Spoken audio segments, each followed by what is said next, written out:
Alright,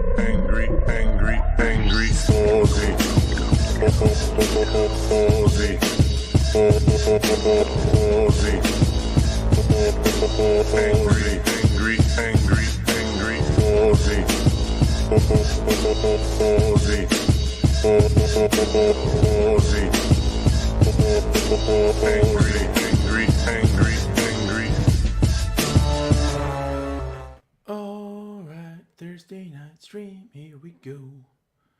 Let me see. I'm going to do my usual, make a video or two to start off, and I haven't actually completely decided what I'm going to make. What's about knock again? Okay.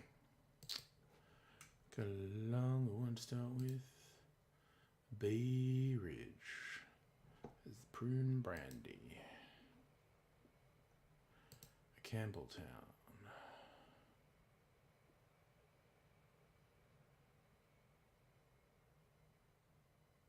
Fuck yeah, I'm gonna make that. I want that. Alright, I've decided I'm making a Campbelltown. Alright.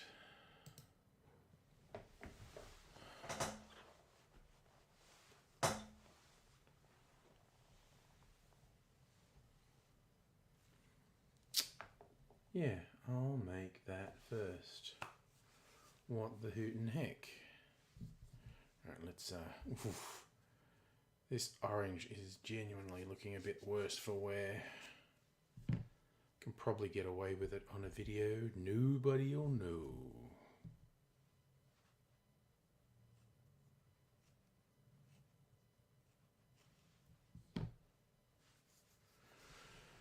Okay. Let's get this happening. Get this happening.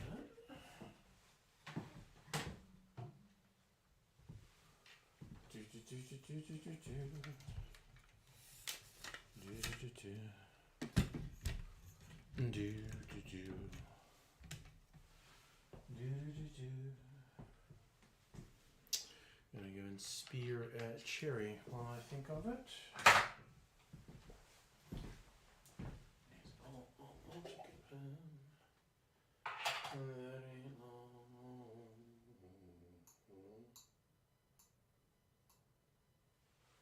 There you go. Speared me a cherry.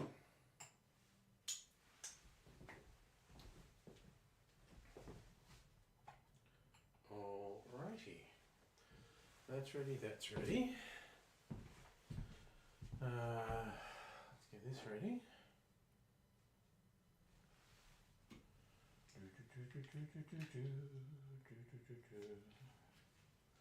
Certainty.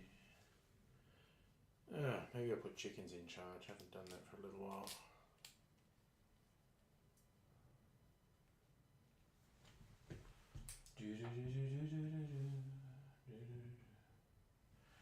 Think that's right. And I think the chickens are all ready to go. Nice work, chickens. You definitely deserve to be in charge. You're just ready for action. There we go. I need to angle this up for the chickens. There we go.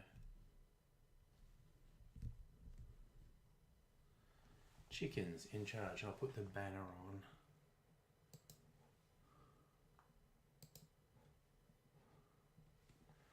Okay. So this. Going to do this. And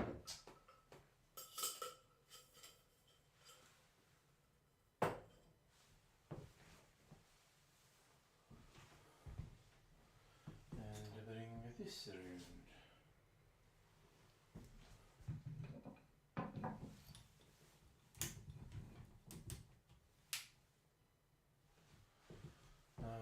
Right.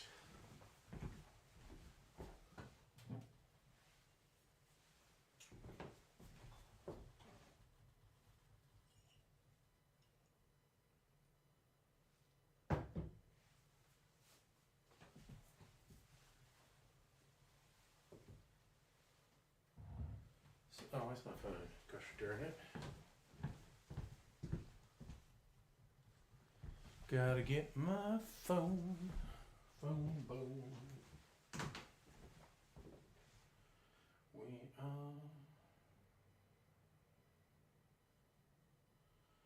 We are doing Campbelltown.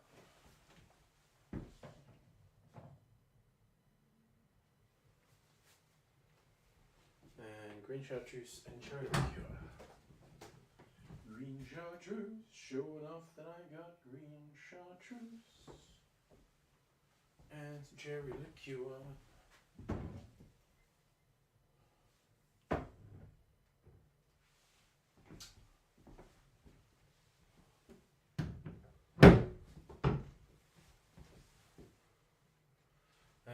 Okay, so I reckon that's ready to go. Oh look, who came in and said hello? I'll say hello before we do it. Hannah, hello! Risen from the sickbed of COVID. Okay, well, I hope with some entertaining distraction from COVID, Hannah. I'm just going to make this video.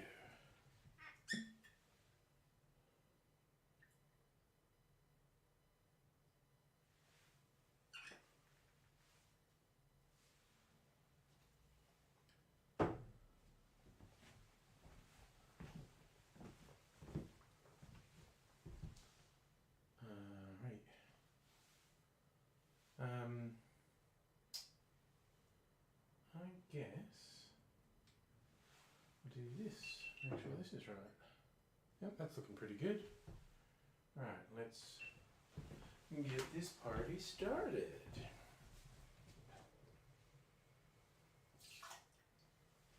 Be careful, that's too expensive to splash about.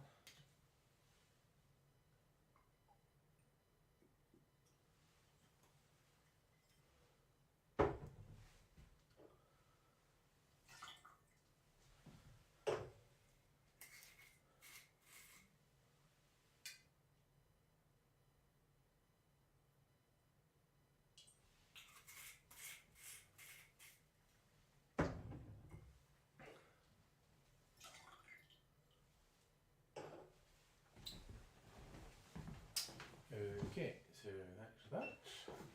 Now we put some ice in there.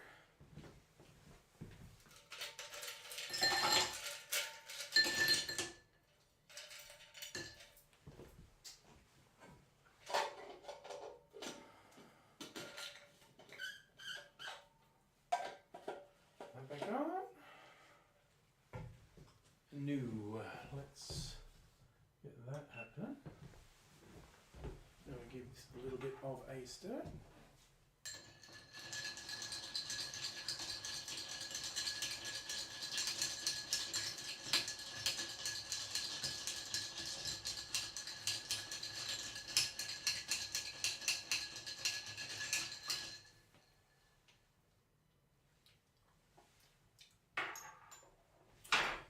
That's tasting interesting. Ooh.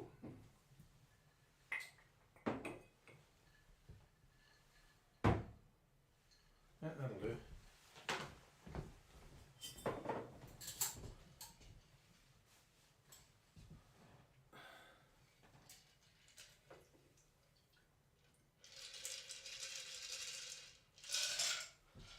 We'll put our garnishes in.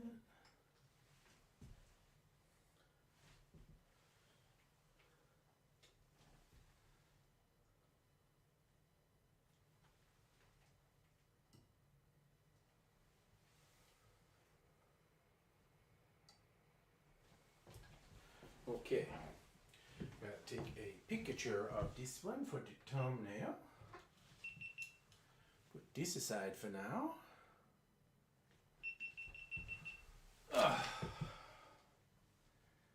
Taking a photo.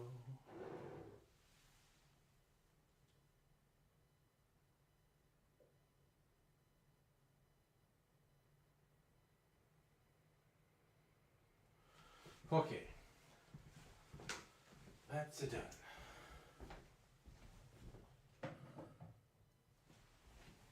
Now we rearrange things a little.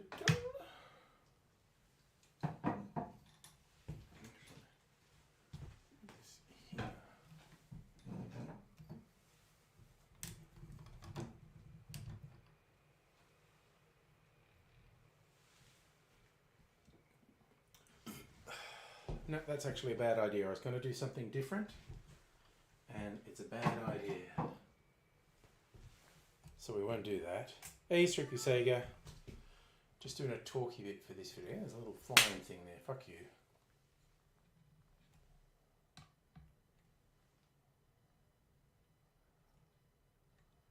Looks a bit better. Alright. Oops. Didn't turn my audio recorder on. Let's get this.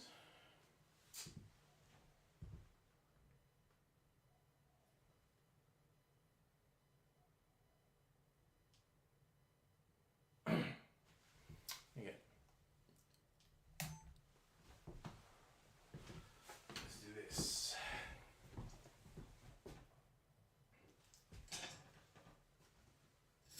Stop that.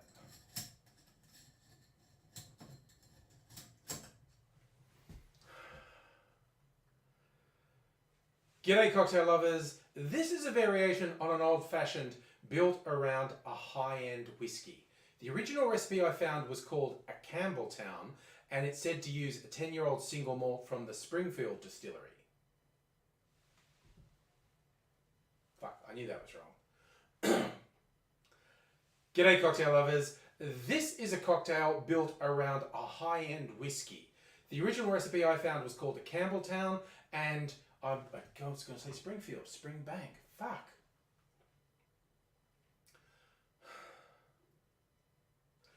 G'day cocktail lovers. This is a variation on an old-fashioned built around a high-end whiskey.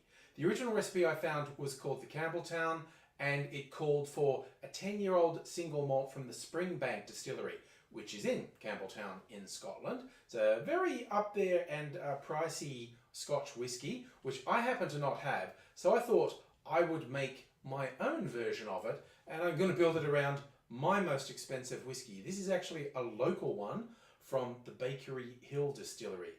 This is an extremely limited edition cask strength version of their double wood single malt. This was actually only available to people who invested in the distillery so they could move from country Victoria to Metro Melbourne. They're now in Kensington. So if I was going to follow the naming convention, this would be a Kensington cocktail, not a Campbelltown one. So there you go. Also, I just love the idea using really high-end ingredients in cocktails, particularly whiskey. The whiskey wankers hate it. It does their head in. They're so prescriptive of what you can and can't do with whiskey. I personally lean towards the whiskey tribe philosophy of a good drink is the drink you like, the way you like it. I'm a cocktail guy. It's really rare for me to drink whiskeys straight, which again would make the really hardcore whiskey people go, why have you got that really rare thing that you're wasting? Not wasting it, dude. I'm enjoying it. In fact, I'm assuming I'm going to enjoy it because I haven't tasted it yet. I will actually give it a quick taste. Ooh, okay, the surprise elements in here, because as I said, it's a variation on an old-fashioned. It's not your traditional old-fashioned. Oh, this has a second life. I was halfway through a sentence and a whole different taste sensation went down. This is working really well with some really interesting elements. Here's how we make it. In a mixing glass, put 2 ounces or 60 mils of your high-end whiskey, if you dare. Then 1 ounce or 30 mils of cherry liqueur.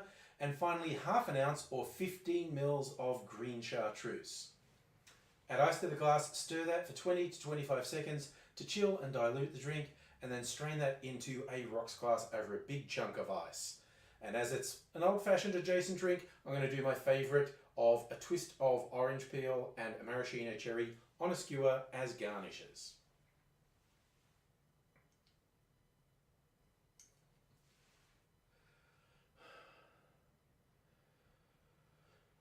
I suppose using green chartreuse is a humble brag as well. A lot of people are finding it hard to get. It's actually quite surprising. Just here locally, I know a couple of places where I can be guaranteed to get both green and yellow chartreuse. And I actually got some of both before the prices went up because of demand.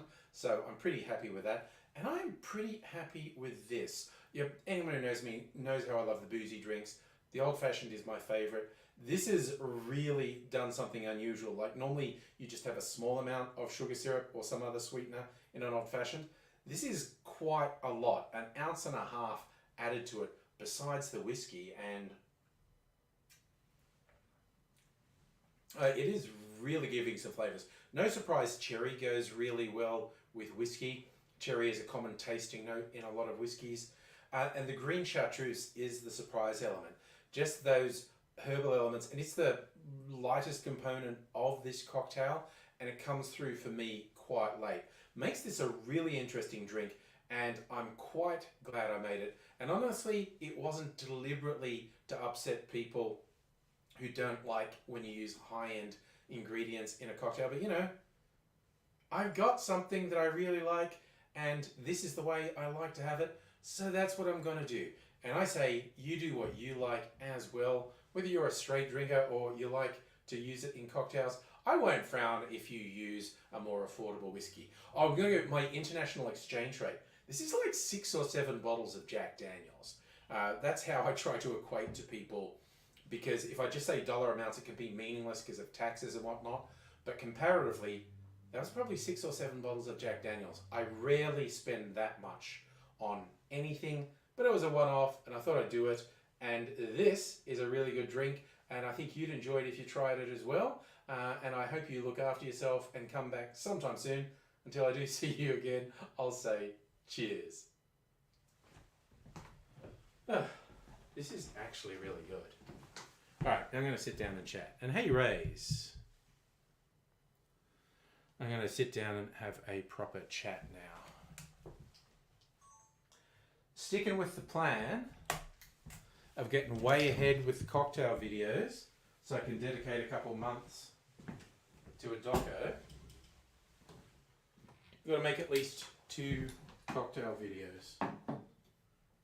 Might make more tomorrow. Might only make 2 tonight. We'll see. We will see. Okay. Chickens, your time is up. I need to adjust the camera because I adjusted it for the chickens. And now I'm back. Shieldsy, birthday boy. Happy birthday to Shieldsy. 21 today. Oh yeah, no, I'm really looking forward to the challenge and doing it. Yeah, I should, because my calculation is it's going to take me a month or so to get that 3 months ahead. So I need to plan over the next month. It'll do me good. Yes. No, I absolutely agree. Shieldsy's got the meaning of life. You double 21. Hitchhiker's Guide fans all know what I'm talking about with the meaning of life and 42.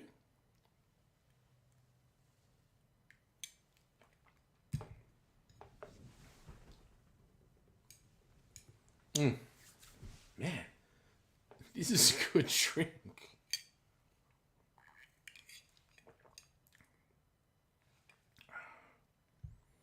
Oh, yeah, boy. I like that one. You're laughing at Donald Trump. Not the way you thought you would. Oh, no. What was he doing? Oh, my God. That's so fucking loud. Why is my phone switched on so loud? Why is my ringer that loud? What the fuck is that about? Oh, my ETA for my U-Foods. I need to know that. Please wait. Oh, they think they're going to deliver it late tomorrow. Okay. Delete some messages I don't want anymore, but they're not actually spam. I just don't want them sitting there anymore. Hockey dokie. That's a good. No more COVID hair? Got yourself a haircut? Nice.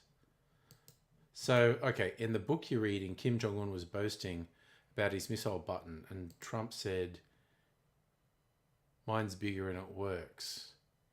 Well, maybe. I mean, Trump's pretty weird. And yes, a lot of the exchanges between those two did sound like toddlers. Just very, very, very dangerous. Toddlers with bombs. In fact, I would trust the average toddler more than either of those fucking idiots. Okay, Strictly Sega. You went straight to the meaning of life. Yes. Well, I went the sci-fi route. Hitchhiker's Guide to the Galaxy. The answer to the ultimate question of life, the universe, and everything is 42. The philosophers didn't realize they need to understand the question.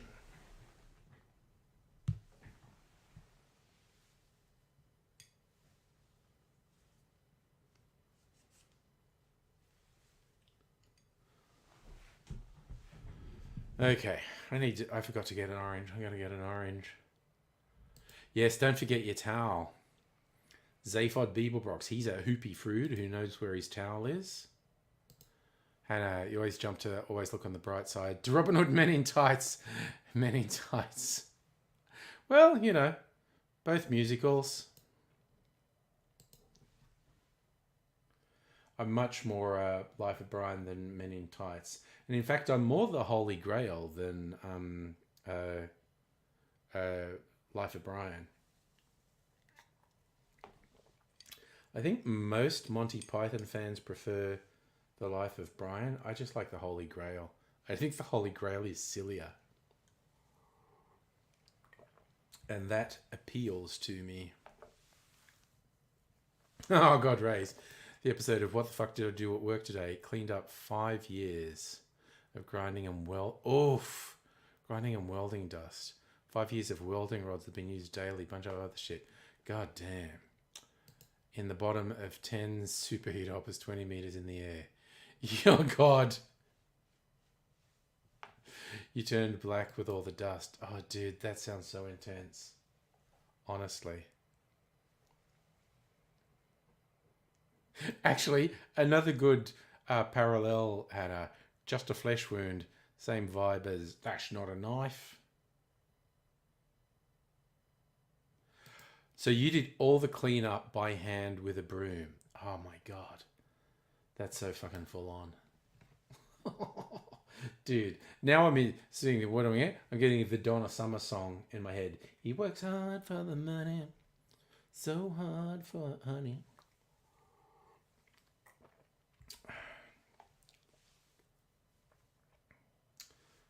Man, I like that drink. That is really good. It's making me want to experiment with little variations as well. Maybe I will another time. Not tonight. I'm not going to... Oh, okay. I do actually have to do a job interview. I'm the interviewer, not the interviewee. For a minion, I get a minion in my new job, which is my old job but changed a bit, and I have someone reporting to me, and I'm interviewing for that minion tomorrow. That's right. I'm management now, motherfuckers. Fuck the working class.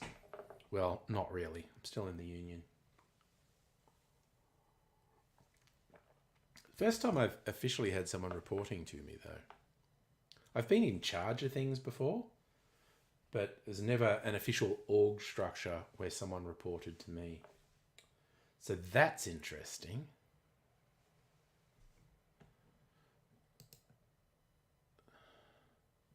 So, all the welding machines, lighting, every other piece of equipment from 26 to ground. Fuck. Jesus, dude. So, that sounds like that building's wrapping up if you're doing the cleanup. And clean the warehouse. God damn. Oh, Heine, now I want to do the Igor thing. I want to get a switch and just start the work day by going, throw the switch. I might do that. I genuinely do. Yeah, I bet you fucking need water, man. Honestly. Oh, yes, everyone. Yes. Oh, yes. Hannah, in the job interview, a random question for a vibe check. That is a fun idea. Yes. Shieldsy. You count the days. You were in... Oh, for your birthday. That's why you're remembering. 4 years ago today. Yes. Damn, dude. Yeah, sounds like an intense day, though. Honestly. Hey, Safa. How you doing?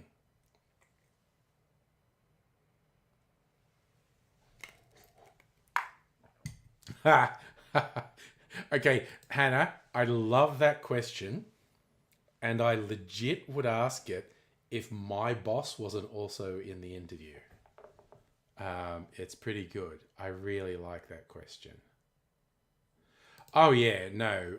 I think you should go on a trail of bloody retribution if they don't reward you for the work you're doing in this job. And yes, Arthur, definitely super windy today. Actually, not like damaging winds, not here at least, but very windy. Like if I open the window there, the curtain would lower. So I won't open the window, actually. Probably interfere. You know what? It's still relatively early. And I said we've got to do at least 2 cocktail videos to get ahead. So I have time to do the doco. That's what I got to do, the doco. Okay, so the Crimson King. Fuck it, I got the cherry liqueur out. You know what? Jesus, this one sounds wild. The Crimson King. Fuck yeah, I'm doing this. And I'll need this glass. God damn. Okay. Oh, I may have messed this up a little bit. I need to get this stuff out.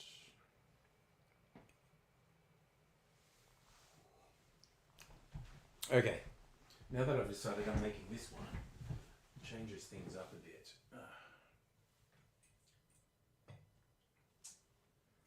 Send back the fire witch to the court of the Crimson King.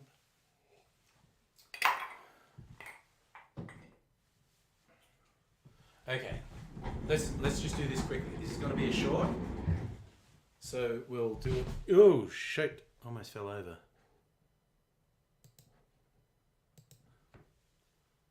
Yes, Strictly Sega, exactly what it was making me think of. I think I'll reference it in the video. This is a cocktail for people who are into 70s prog rock. If you know, you know.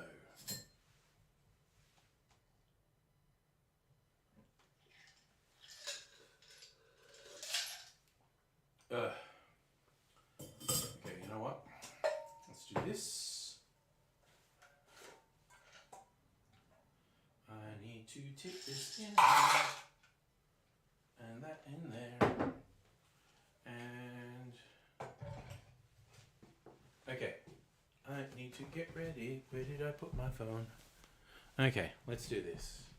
And I'm going to bring this camera back here.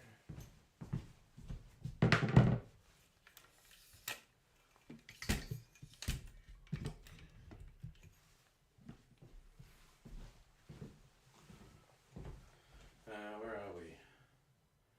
Okay, so the Campbelltown is in progress. Crimson King. Okay, so this is going away. I need the Punta Mes, god damn it. Okay, so this goes away. But this comes out, or maybe this one. That's a different bit of aperitivo. This goes away, and we want a rye whiskey. Where is my rye whiskey? Oh yeah, Gospel Projects for Mooth Cask. 51%. I thought I'd missed out. I know. The long story. I'll tell you a bit. Oh, I need to go out and get Punta Mes. God damn it. All right. Hey Chog, how you doing, by the way? And Justin, have I said hello to you? I can't even remember.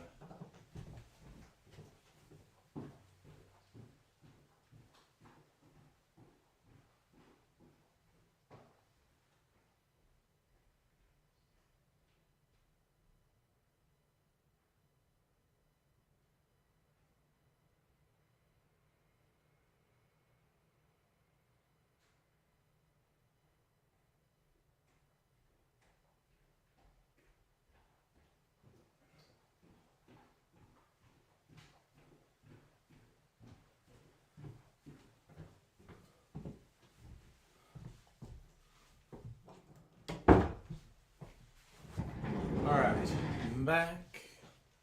Got the winter meds. Let's get things ready. Okay.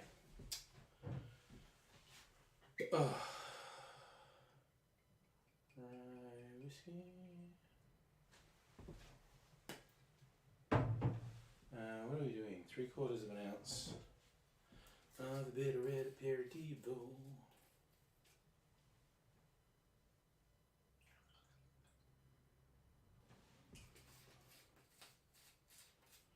And we're doing cherry and punta mez. Ooh, and coffee.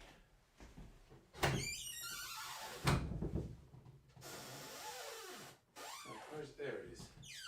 Actually have a teeny bit of Mr. Black. I'm going to put some Mr. Black in this.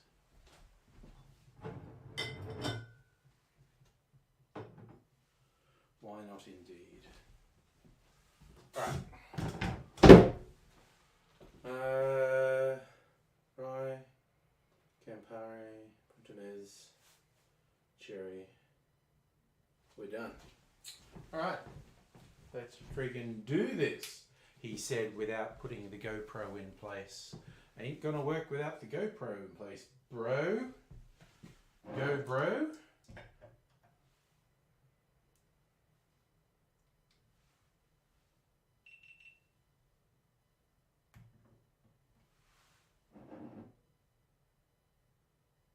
Okay.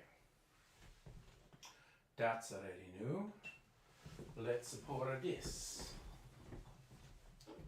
Okay, whiskey. Aperitivo.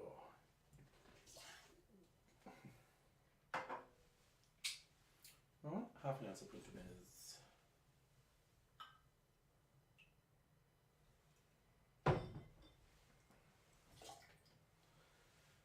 Quarter of an ounce of cherry.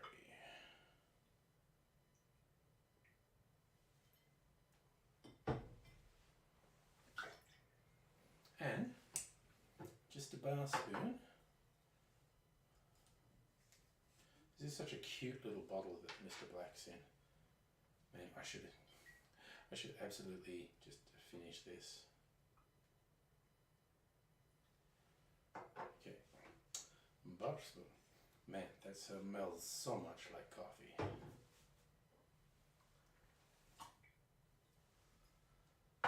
Okay. That's the pieces.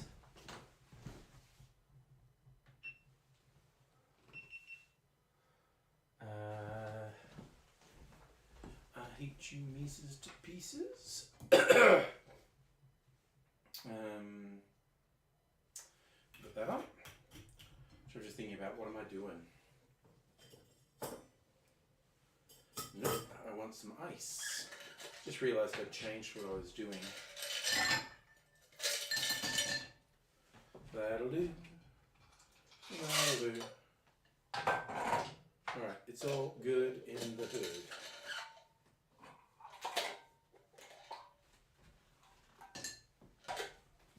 Alright. Let's get this shit happening. This is not really happening. You bet your life it is.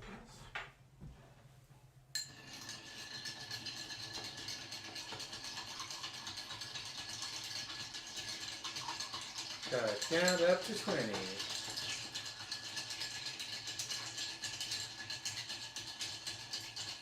Let's get some ASMR of ice. Okay. What does that taste like? Ooh, suck as Regans. Ooh, that actually tastes pretty good. I'm liking what this one's putting down. What is that? Okay, so that there. Maybe drop it down a bit. There we go. And strain this in.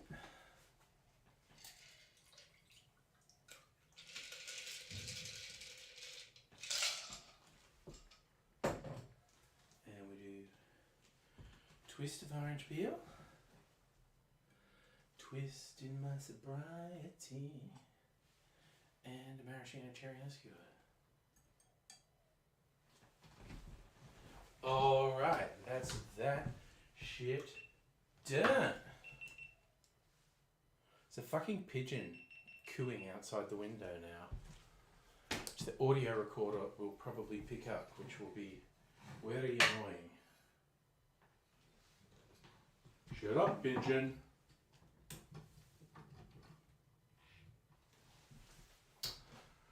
Right, now the talky bit. And this is short, so I've got to talk for 60 seconds, so this shouldn't take long. Depends how many times I screw up my unscripted lines.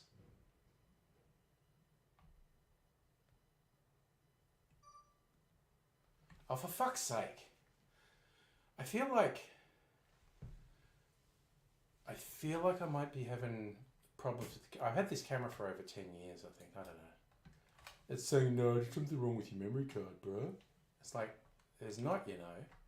You worked just a minute ago.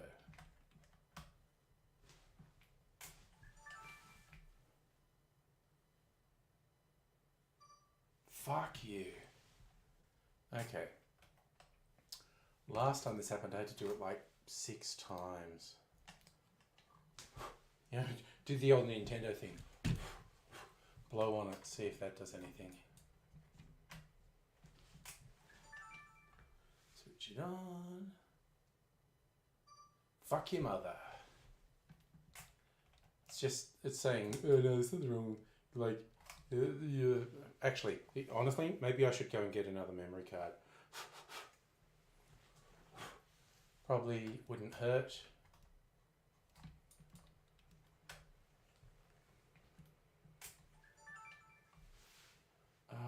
Oh, it worked this time. Well, wonders never cease. French fries are cooked in grease. Alright, if I can do this. That took longer than I thought it would. And that's ready. And we're off to the races.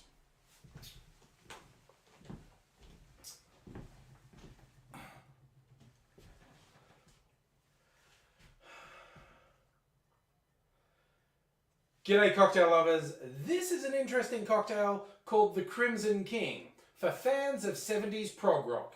If you know, you know. Let me have a very quick taste of it. Oh, yeah. Whoa, this has got flavours going on. It's got quite a few ingredients, so I'll jump straight into here's how we make it. In a mixing glass, put 1 ounce or 30 mils of rye whiskey. Then 3/4 of an ounce, around 22.5 mils of a bitter red aperitivo like Campari. Then half an ounce or 15 mils of Punta Mez. And finally, and then 1/4 of an ounce, around 7.5 mils of cherry liqueur. And finally, just around a bar spoon or 5 mils of a coffee liqueur. Add ice to the glass, stir that for 20 to 25 seconds wow, don't normally stumble over that. Add ice to the glass, stir that for 20 to 25 seconds to chill and dilute the drink, and then strain that into a rocks glass over a big chunk of ice. And if you like, garnish it with a twist of orange peel and a maraschino cherry on a skewer. A mix of very bold, robust flavours doing all sorts of things in this drink. If you want to take a risk with some big wild flavours, try the Crimson King. Cheers. Like, actually, on second taste, that might be too intense.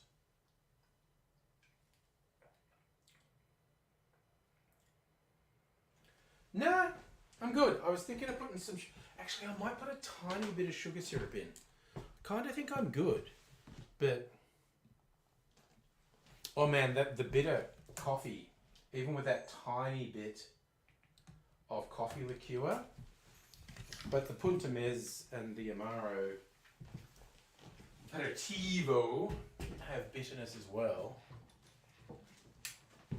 You know what? I am going to put a tiny bit of sugar syrup in here. Where's my sugar syrup?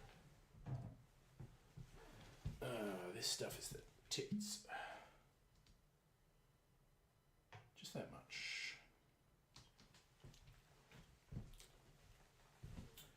Okay, and now I'm sitting down. Probably not making any more videos tonight. That's probably enough for now. You know what I need to do? I need to come up with Valentine's Day videos.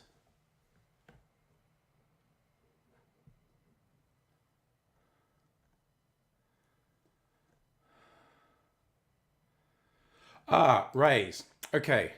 The oldest cocktail. Uh, Look, there's no carved in stone absolute answer for that, but generally speaking, what's regarded as the original cocktail is what we call an old fashioned now. And it was just called whiskey cocktail. It was whiskey, sugar, and bitters. And it started to grow in popularity, and then people experimented with it. There's what's called an improved whiskey cocktail from the late 1800s, and it's got, I think, maraschino liqueur and maybe something else, maybe even a dash of absinthe. They loved adding a dash of absinthe back in the day, and that was the improved whiskey cocktail. And the folklore goes that people would go, when they didn't want the new one, they wanted the old one. It's like, make me a whiskey cocktail, but do the old-fashioned one. And it just became known as the old-fashioned. So 99 times out of 100, if you order an old-fashioned in a bar, they're going to make a whiskey one. But technically, an old-fashioned is any cocktail that's spirit, sugar, bitters. As it, you can't say with absolute solidity, but the oldest cocktail generally held to be the old-fashioned.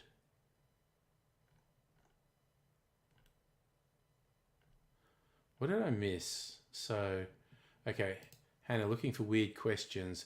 Which Disney princess would make the best spy? Nice.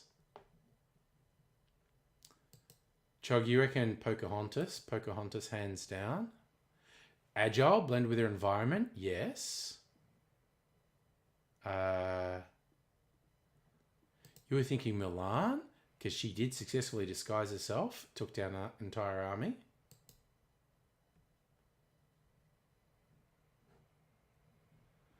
Or Cinderella, because she spent the whole night with the shoe needed to identify it, yeah. We're talking about cameras as well. I don't know with the modern cameras, but the DSLRs used to have a limit on how long you could potentially continually record. Maybe they don't anymore. Chog, you reckon Cinderella's one night stand was intoxicated? That's why I could only identify with his slipper. Yeah, the drunkenness. And yeah, the stepmother and stepsister didn't recognize her at the ball. That's true.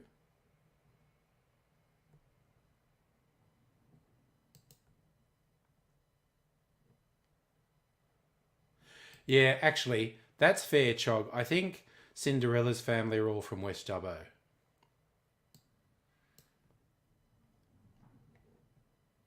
And yes, Ray's technically, Princess Leia's a Disney princess. Justin, have I been here analysis? Warning signs. People talk shit. Honestly, Justin, I'm not paying attention. It's almost inevitable Trump gets the Republican nomination. Oh, that's a wicked question, Hannah. Which colour would have the worst personality? God damn, you are good at these. These are good just like vibe check questions. Like, is this person fun? Can they think on their feet? Oh, it's tricky saying you're throwing in Best Spy, Esmeralda from Hunchback. Heine, okay, here's a weird bit of trivia. The limit that was imposed on DSLRs versus video cameras, there was actually a different tax rate, a different import duty on a video camera as opposed to a still camera. And that was an old thing that's from the olden days. And of course, digital cameras were capable of being still or video cameras.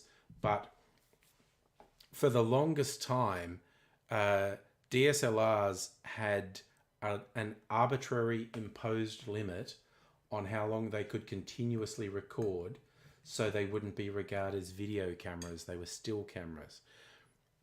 It was a stupid rule, may or may not still be in place. Sorry, Rays, you hate construction workers? I mean, you've learned of that. So, putrid argument. One of the workers is claiming a woman accept drinks. Oh, gosh. Oh, no, dude. Yeah. No. We don't want to. Sorry, Hannah. Back to the Valentine's Day based on aphrodisiacs. Well, okay. Here's my thing. To be a Valentine's Day cocktail, it either has to be pink or red, have a Valentine-y, lovey-dovey type of name, or be named after chocolate or candy, which traditionally gets given on Valentine's Day. Yeah, Heine, I'd be really surprised if the limit was... No, it wasn't 29.59. It was like 10 minutes.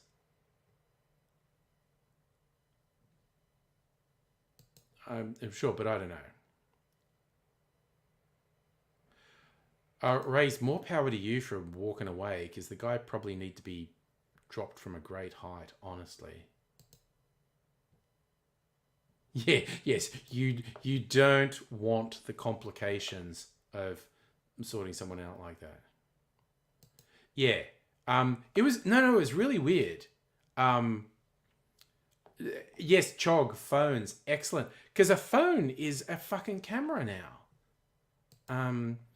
I think common sense may have prevailed and the rule maybe doesn't exist anymore, but it did in the early days of YouTube.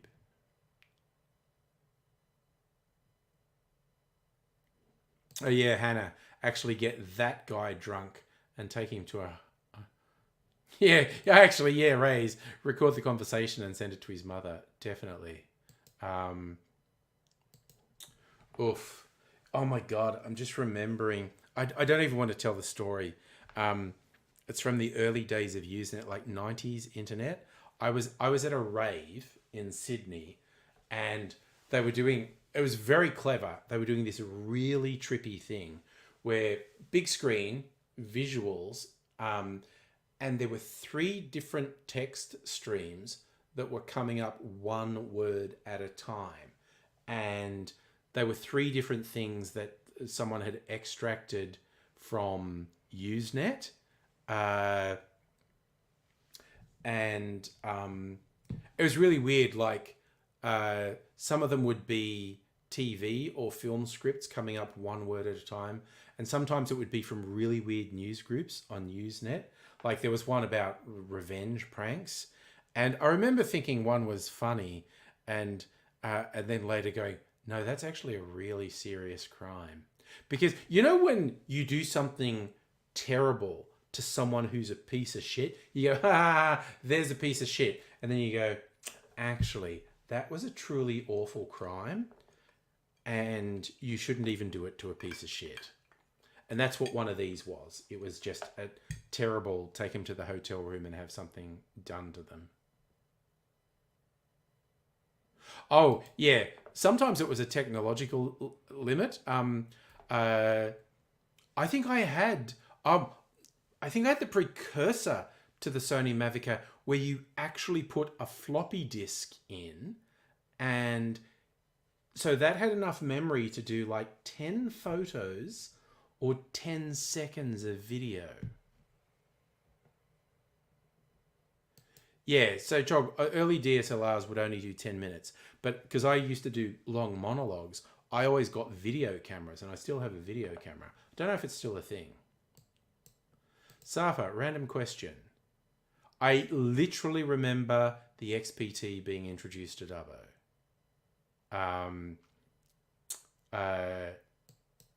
Because prior to the XPT, which stands for Express Train, the only way to get between Sydney and Dubbo, because there was a train line that it went past Dubbo, but passenger trains didn't go past Dubbo. And it was these diesel-powered trains that we called the Red Rattlers. And there was the overnight train, which was called the mail train because it actually was literally delivering mail. So you could, it used to take, man, like 12 hours or more to go Sydney to Dubbo on this train. It's like 800 kilometres. Maybe it took way longer than 12 hours. I don't remember. But I actually did it a few times. The overnight mail train between Sydney and Dubbo.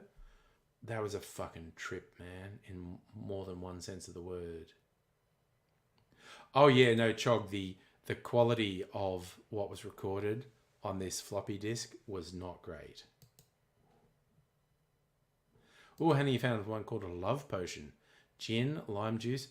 Honestly, that sounds pretty good.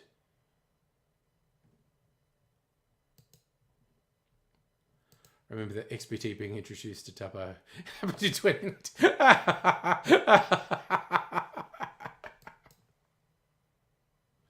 Well, dude, I didn't choose. I was born there. Depends. Some people just like living in the fucking country, man. And these days, Dubbo's way bigger than anything for several hundred kilometres in any direction.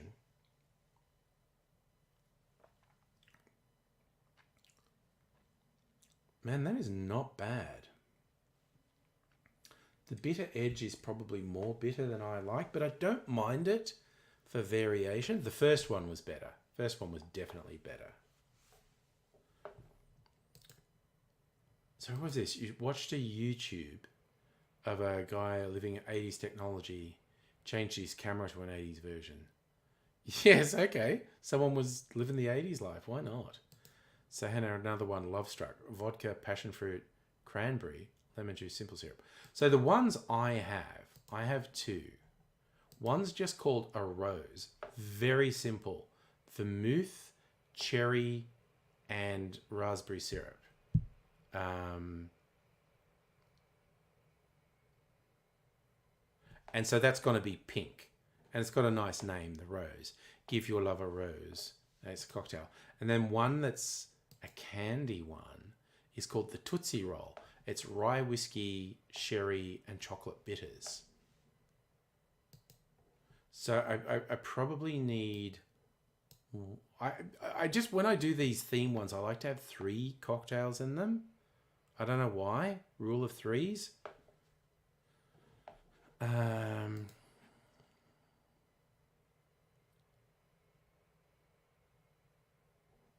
Safa, don't get scratched. Okay, yeah, sorry, you just threw in don't get scratched. You won't see it. There's a little... Oh, okay, you might... There's a teeny mark on my arm. My fucking cat Shadow bit me last night. I was rubbing her tummy, and which she likes a lot, and she just did this weird thing where she twisted around and lashed out and fucking bit me. Piece of shit. Ooh, Hannah, Levion Rose. Rose petal vodka, simple syrup, lemon. See, Saint Germain makes everything good as well, by the way. Levion Rose, that's that really famous song by, what's her name?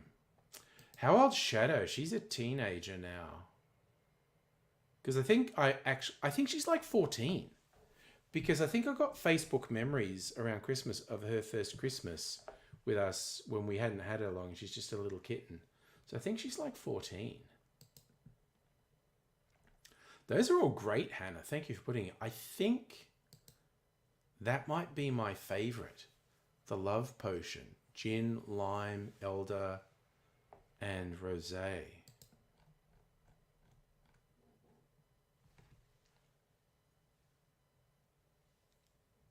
Ooh, a nice red one. Potion d'Amour. Black sake. Blackberry puree. Lillet Blanc. Wowzers. Well, I don't have the blackberry or the black sake. Although berries are a little bit cheap at the supermarket at the moment. I could maybe get that. Justin, excellent question. Maybe. We didn't replace Mimsy. See that Shadow. And then Shadow's personality completely changed when Mimsy wasn't around. Ah, Stricky Sega, that's being very romantic. A cocktail with ice cream that you can share.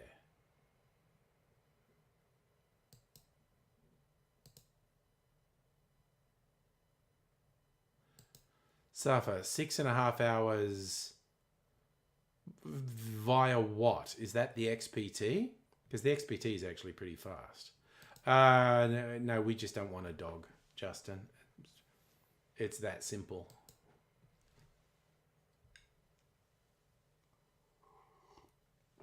I grew up with dogs. I liked having dogs as pets, but I just don't want one now. When cats are kittens, they pair up. One lies on its back, other attack it. One is yeah, biting is normal. But also, this is not a kitten. This is a 14-year-old cat. And she's never she's never done this before. I mean, it's also always if you rub a cat's tummy, at some point they're going to kind of grab you. But she did this thing she never has done before, where she twisted and it just lashed and bit me. And I'm like, fuck. You got a dog and a parrot. I mean, I'd legit like a bird, actually. Birds are awesome. I had a sulfur-crested cockatoo growing up. Those things can live for such a long time. You like independent cats? Yeah. Yeah, Shadow will sleep on our bed, and when we're sitting on the lounge, we'll run up and jump on it and meow really loudly because she wants to be patted or something. She won't settle down. Oh, yes, please, Chog. Yes, share a photo of the parrot. Your cat bops you but doesn't use claws. Well, literally, Shadow has never done this thing. It was very weird, and I don't know why she did it. I'm assuming it was just a one-off, but it's pretty fucking annoying, quite honestly.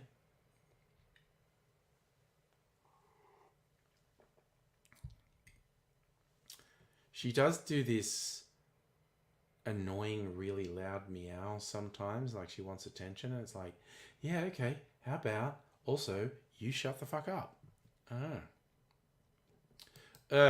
Okay, we don't have that problem. We occasionally have a problem with a neighbour cat fighting with our cat, but yeah, if they were shitting everywhere, that would be so fucking annoying. Oh, there you go, Justin. You also lived with a dog and a bird. Yeah, we had a dog and a cat growing up. And I actually, at one point, my older brothers had an aviary, a huge, and I mean huge aviary. It was in 3 sections, and they were probably 3 meters high. They were probably like 3-meter cubes, and there were 3 of them. There were parrots in one, budgies in one, and finches in one, and they slowly all died. And yeah, cat fight noises are pretty intense. But they also sound like possum fight noises. And also, cats and possums have one thing in common. It's very hard to tell when they're fighting and when they're fucking, because they basically make the same noises. And you got a neighborhood cat you call Screamy Kitty. Stands at your front door screaming, and he'll scream if you go back before he's done. Damn. Yeah, sometimes cats do be demanding. Yeah, and Shadow does this thing where she will meow really loudly because she wants attention, which is honestly genuinely annoying. Yeah, so for letting the cats out at night means death for native fauna. So yeah, and as I said, we would have both Mimsy and Shadow in a bedroom at night. But yeah, so often even people who think their cat doesn't kill things is quite likely to, unbeknownst to them, their cat is quite likely to be killing huge amounts of native fauna. Well, it's not quite the same thing, Safa. Dogs can attack people. Cats don't attack people. Cats just kill native fauna. Oh, your one kills mice? We haven't had one for a while, but I have over the years had either mice or baby rats just sort of presented to us like, look what I killed. But that hasn't happened for quite a few years. And yes, younger cats in predator mode are something to behold, particularly when they do that thing where they get in the crouch and they wiggle their bum just before they fucking launch like a bullet. Oh, gosh, you have a fox that doesn't play nice with cats. Yeah. Predator versus predator right there.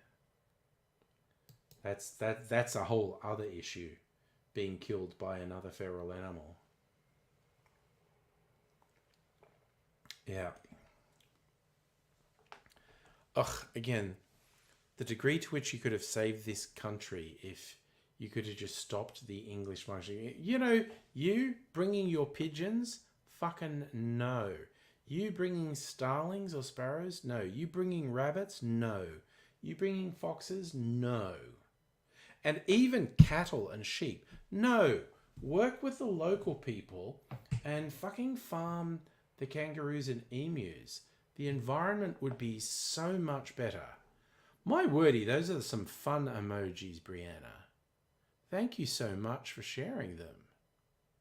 I don't even know what they are. It's like a cartoon heart, a wavy hand, and is that an egg, the last one?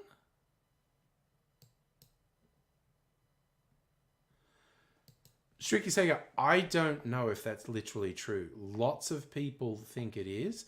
Aidsy used to talk about it all the time when he was particularly sick.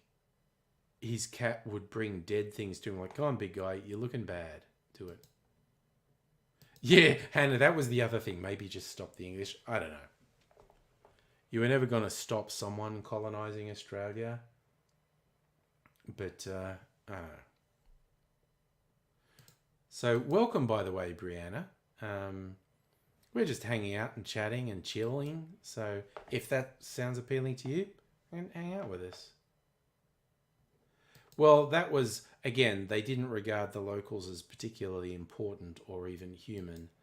But it's just like, it's kind of frustrating to me. Like, you know, I'm not idyllic enough to think no one's going to colonize. But it's like, man, it just would have been so much better if you worked with the environment. Fluent emoji, Brianna. Hell yes. Oh, yes, that's the other thing we're doing, drinking. And by we, I mean me. This is probably some other people having a drink too. I mixed up a rather exotic drink here called the Crimson King. It is not bad. It's not what I'd normally drink, but I like mixing things up. The first one I made, the Campbelltown, way more my type of drink. Like, I really like the Campbelltown. And that's even inspired me to want to experiment with similar things, which I might even do tomorrow night. I may not drink much more alcohol tonight, actually, but we'll see. Wowzers! Long Island iced tea, but with Joel Cola. Oh, nice! SoCal! Brianna, so lovely to see you. I am in Melbourne, Australia, Southern Australia. We do semi-regularly get folks from North America. I think you might be the only person currently in here from North America. I think everyone else in here is actually Australian. Wowzers, I have not had Jolt Cola in an age. When I first moved to Melbourne, it was everywhere and I used to have it all the time. Now I do Pepsi Max. And Justin, yes, I've eaten kangaroo. Not particularly fun. Mrs. Angry likes kangaroo quite a lot. I might try it again sometime. Well, strictly saying, just having a nice little drink. Oh, see, Brianna, the Long Island, you're talking Long Island iced tea, the one of everything. That's the walking up to the bar saying, hello, I don't have time to mess around. Could you please give me one drink that will completely fuck me up? That's the Long Island iced tea, one of everything. Yes, Afra, if we're not real, I also want an actor's check, yes. Oh, gosh.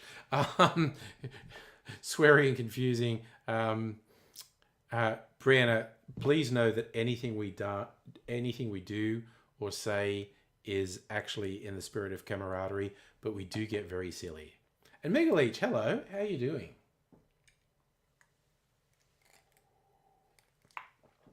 Uh, oh yes, that's a classic sort of 80s one, Sex on the Beach. Um, Whereas I mean, my favorite, I don't mind the ones where it's the spirits and the fruit juice, the sour ones, but my favorite ones are the really boozy ones. Like the two I made tonight were just super boozy. There was no juice in any of them. So Chog, you uploaded images of the dog and parrot. Okay, I'm gonna find them. Shriki Sega, factory in South Australia, reviving a bunch of forgotten old soft drinks. Nice. Excellent. I see, Justin, you was with your joint nationality. A CIA agent in a country that doesn't exist. Okay, Brianna, you okay? That was your younger days. That's fair enough. I mean, I'm. The two I had tonight were both basically variations of an old fashioned, which is my favorite. But yeah. I've done a couple of experiments because, the Long Island iced tea is, one of everything. I've done a few experiments with different ones like, just put a bunch of different things in and some fruit juice. It usually turns out really good. Yes, as a desserty one. Choc-covered strawberry. That's a really good idea for Valentine's Day, Hannah. I like that. Brianna, have you heard the conspiracy that Australia is not real? There you go. Safa, okay, I tell you what. Mrs. Angry made these incredible snacks. You know how you get cheese and onion chips? She saw this thing on the internet where you literally slice an onion really thinly. So you got all the onion rings. And then you cut a bit of cheese, even just a cheese slice. You cut it to the shape of the onion thing, and so you go cheese and onion on top, and then you bake that. It did that in the air fryer, so it's literally these crispy cheese and onion snacks. Oh my god, they were so good. So I basically had those and some mashed potato. It was very unhealthy, but it was so good. Brianna, okay, so you okay, you want to liven up your Bacardi and Pepsi, get some lime juice, put a squeeze of lime juice into it, because then you're basically making what's called a Cuba Libre. I swear, just that little bit of citrus elevates a rum and coke, or a rum and cola, there's no tomorrow. Hannah, how's a Long Island iced tea considered a proper cocktail? Yes. Well, honestly, I agree with you. I think a Long Island iced tea is concerning behaviour. Yeah.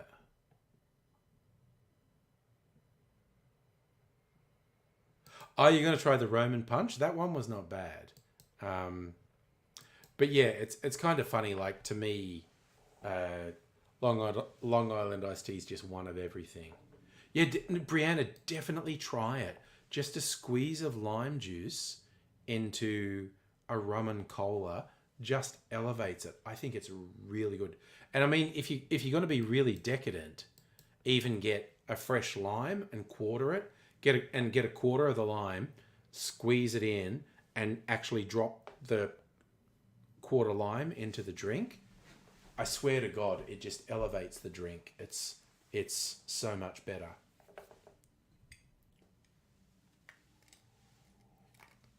I'm almost tempted to do that now. He said, thinking, yeah, you know what? I think I'm going to do that now. Rum and cola and a squeeze of... You know what I might do?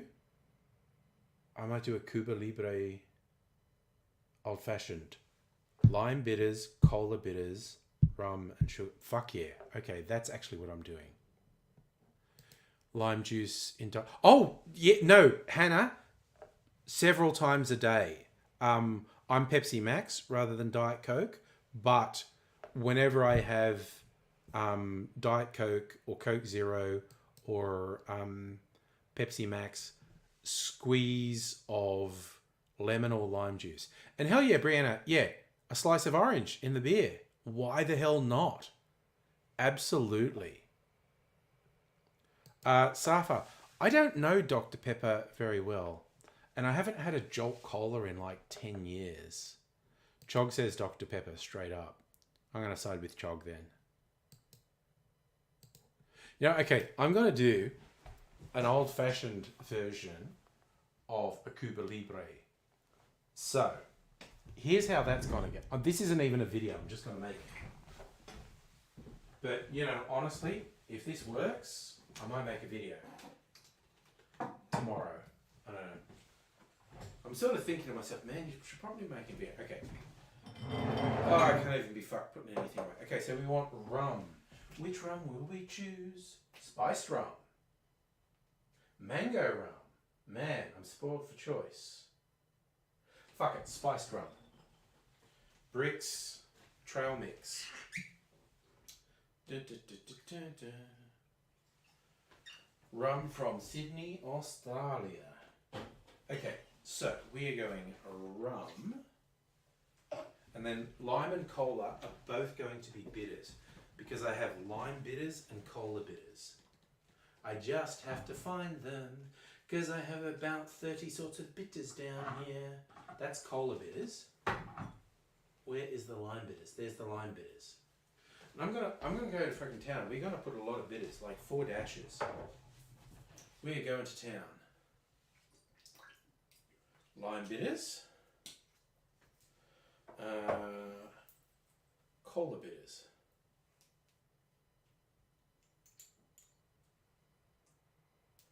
This is bitters made with cola nuts.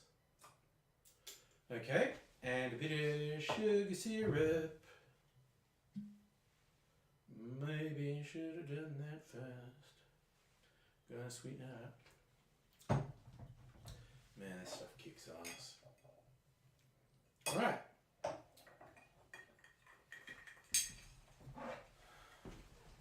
So, this is the old-fashioned version of rum, cola, and lime.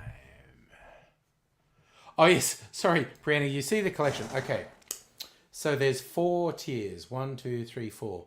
Whiskies, gins, rums and brandies, and all sorts of stuff on the bottom. There's also the mysterious cupboard of mystery there is full of liqueurs. I am an amateur, Brianna. I have another channel on YouTube called Angry Cocktails. I am a obsessed amateur. Yeah, Chog, I'll be your bar guy. Oh, Brianna, I love gin. Like a martini, straight after an old-fashioned. My next favourite cocktail is a gin martini. In fact, I have booze-themed shirts that are like in these 50s, 60s design style. This one, where is it? It's actually a gin shirt. So you got like a gin bottle and a shaker and cocktail glasses.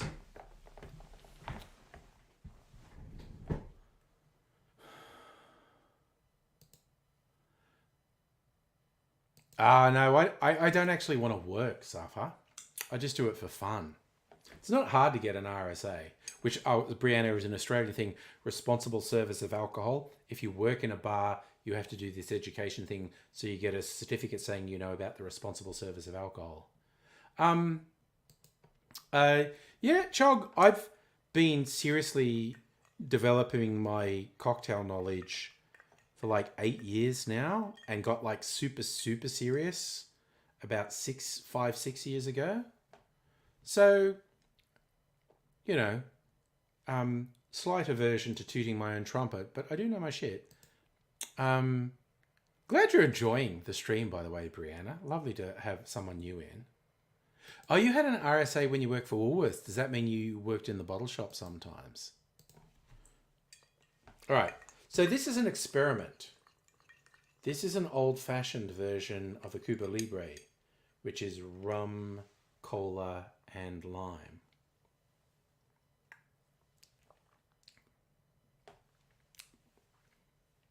That's really fucking good. That is good. I might do that for my cocktail channel at one point. We'll see. Hannah, you actually did an RSA online. If you got the answers wrong, they went wink, wink, here's the right answers. Young Mr. Angry works in bars and hospitality. Yeah. So, Brianna, I believe public interaction jobs are required to have certification in the US as well.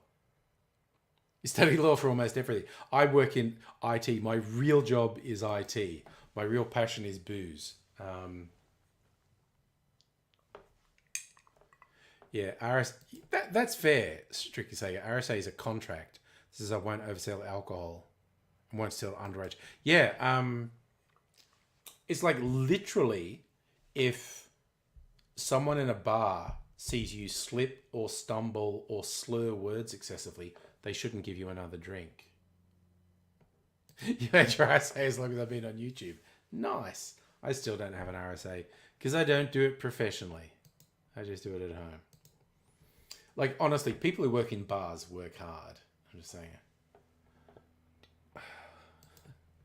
Janae. Yeah, no, honestly, that's the RSA is don't serve drunk people. Yeah. Yeah, well, you also get, it's also the combination of having citrus, which is acidic. So sugary drinks with acidic citrus is doubly bad for teeth. Justin, the Brighton Woolworths only store that allowed customers to bring liquor through the normal checkouts. Yeah, no, the bottle shops are all separated from the supermarkets now. Your main one was opening the can and tipping it into a glass. Fair enough. You don't have to have RSA. Oh, yeah. So a sane licensee won't have anyone without an RSA working there. Yeah, and yes, I think you do have to renew an RSA. I'm not sure.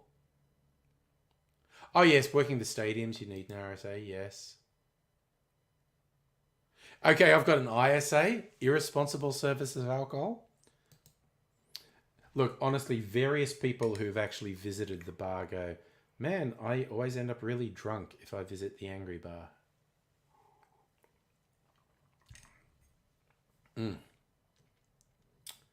RSA covers how, yes, how fast shit will fuck you up, yeah. Actually, that is a funny thing. And that's technically right. You have to be 18 to drink alcohol, not necessarily to serve it. Oh, that's okay, Brianna. You know, there will be cultural differences. But, you know, we'll work them out. Okay, Ray's, you got everything you need to work in bars? Yes, that's how you say it, honey. Irresponsible service. Is that a card you hand out to people, Hannah? The GTAF, get the fuck away from me?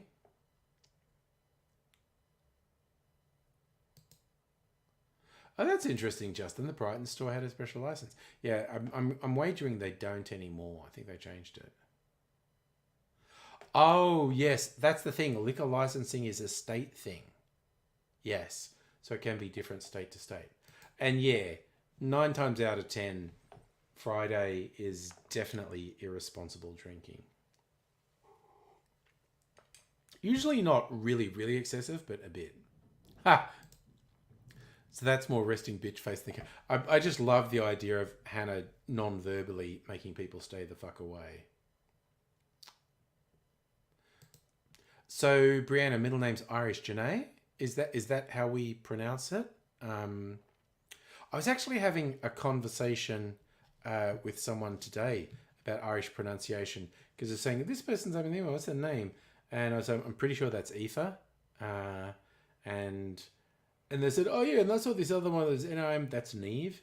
And it's just because my heritage is Scots and Irish, I've looked into Irish pronunciation in particular is quite unique.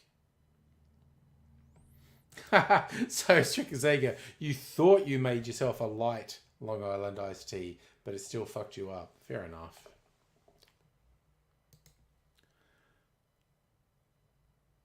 Yeah. There's usually a sort of moral panic around uh, licensing and what. Yeah, that was the name, Hannah. Aoife. Yes, spelt Aiofe. Someone I work with. Although I did get a really funny one, or one I found funny recently. Like her name was like Eleanor Lee, Li, and this was not in my work. This was from outside work, but someone who emailed me, and the way their email addresses worked was your surname and your initial. And so this person whose name was like, Alison Lee, Li. So no, it was E. So her name's like Erin or Eleanor or something. So, and her surname was Lee, Li. And so her email address was lie, at company.com. And I was like, okay, that's just funny to me. Yes, honestly, Safa, if doctors ask me about drinking, I get very Irish. If the doctors say, do you drink a lot? And I go, not really. And the doctors go, that's a yes/no question. Oh, then, no. Not compared to some people I know.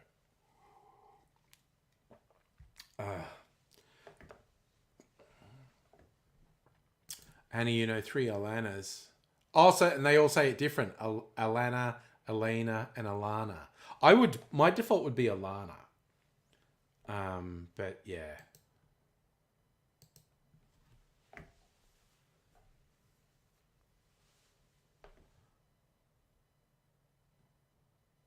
Yeah, Safa, if a doctor asked me the question, do you ever drink so much that you're having a conversation with people and you just randomly wander into the next room and fall asleep for 2 hours without knowing it? I went, hardly ever. Hardly ever. Just imagining the look at a doctor when you're trying to say that wasn't a big deal.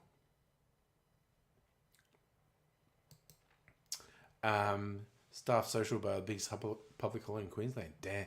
Oh, there's no way doctors have a moral high ground on drinking. Well, see, here's the thing, Safa. It's a culture. Drinking in Ireland is a cultural thing,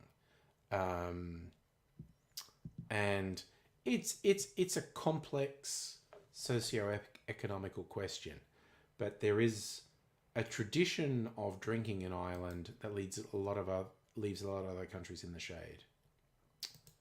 The doctors may be correct. Oh yeah, no, and doctors smoke as well. They know it's killing them, but we just do it. We all do stupid shit. You did a doctor's function. He had 5 glasses of wine. Checked his watch. Fuck it, I gotta go back to. Oh no,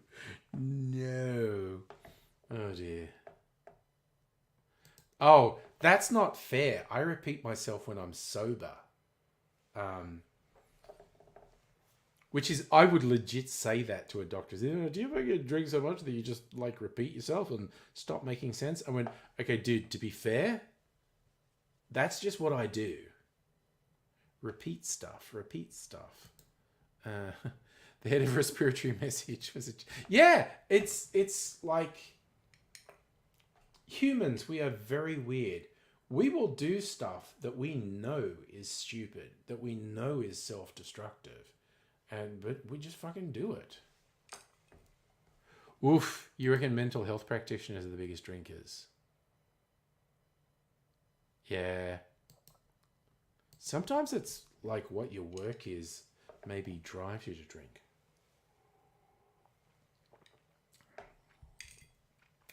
You know what?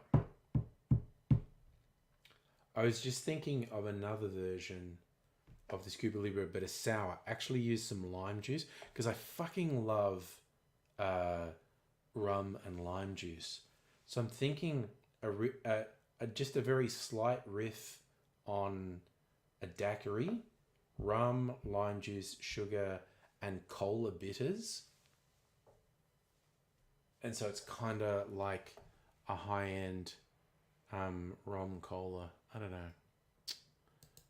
Hannah, your old psych used to do a 5-minute smoke break. Yeah. Oh, shit. How stressful would it be, though? Actually, I know, because Mrs. Angry is a psychologist counsellor, and damn the stuff she has to deal with. Holy shit. No, I've got a completely denuded orange here. I'd juice this tomorrow. Maybe make a new clarified cocktail with it. I was going to have some of my clarified cocktail, and then I made that fucking rum drink. So I'm not making any more alcoholic drinks tonight. Oh yeah, Safa, alcohol literally kills brain cells. And again, depends what you mean about too much and lose memory. It's extremely common if you drink a lot to not remember what happened that night while you were drinking. But if you regularly abuse alcohol, you should expect to fuck up your cognitive faculties generally and permanently. There's no doubt that alcohol abuse literally destroys your brain. And use a gauge of how well you were doing. If that doctor walked out after you, said to his next patient back in a few, you're in for a rough session. Damn. So Chog, you get primary thing you deal with is PTSD. Yes. Okay, so you maybe haven't drunk since New Year's Eve, so that's good. Justin, no, I don't. I do not support the idea of lifting the drinking age to 21 because it's kind of silly. Someone has legal responsibilities as an adult. They should be able to make adult choices and actually, not just alcohol, drugs should be on the table too. Also, prohibition just doesn't work. We know that. We have multiple historical examples of prohibition being counterproductive. Hannah, please look after yourself. And the fatigue thing with COVID fucking sucks. I'm glad we gave you distraction for a while, but absolutely, get some sleep. Look after yourself. God damn. Kind of feels like you've got it a bit worse than I had it last time. I did, both times I had COVID, I did not have a lot of stamina for like a week or two. Oh God, Justin, short answer, no. I have not heard about fucked up things the New Zealand government is doing. Maybe I'll look. What happens if I search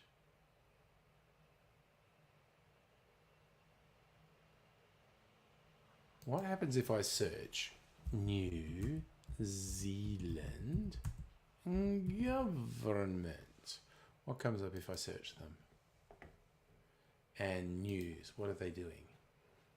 Rejects Ardern era bid to lower voting age. Axes light rail. Supports the US Yemen bombings. Opts out of Maori meeting. New government repeals key social policies. That seems like an important one. The ABC. 3 weeks in office, New Zealand's Prime Minister, scorch and burn reform offender, responsible for the worst decline in race relations since the early stages of colonisation.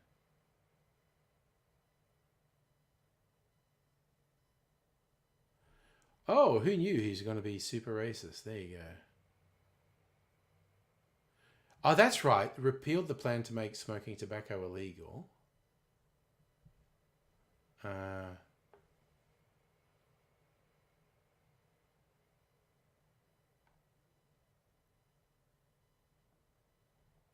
yeah, okay, well, they're pieces of shit and will probably get wiped out at the next election.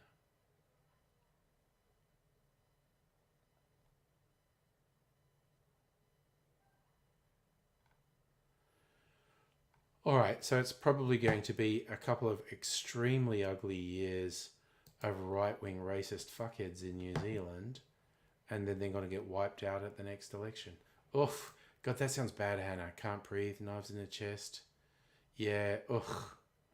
Hopefully it clears up for you.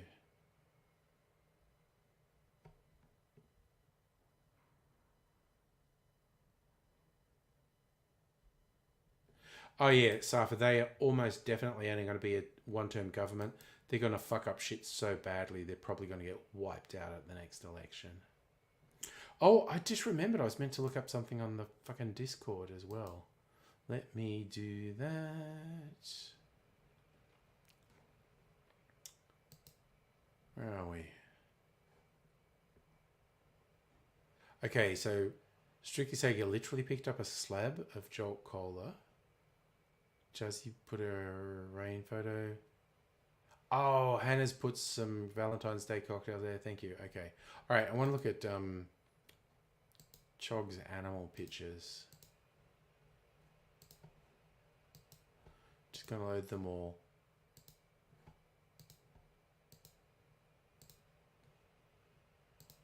So I just got a whole thing for animal pictures. Justin, the making thing illegal was literally that if you're born after a certain date, you can never buy tobacco legally. It's pure fucking evil, tobacco. Okay, but I'm going to share some Chog pet pictures because they are really cool. Okay, here's a doggo. I mean, how good is that doggo? How good is that picture? That's just awesome. Oh, I love that. That's so cool. All right, another pet picture. Another doggo picture out the window of the car. Great picture again. Love it.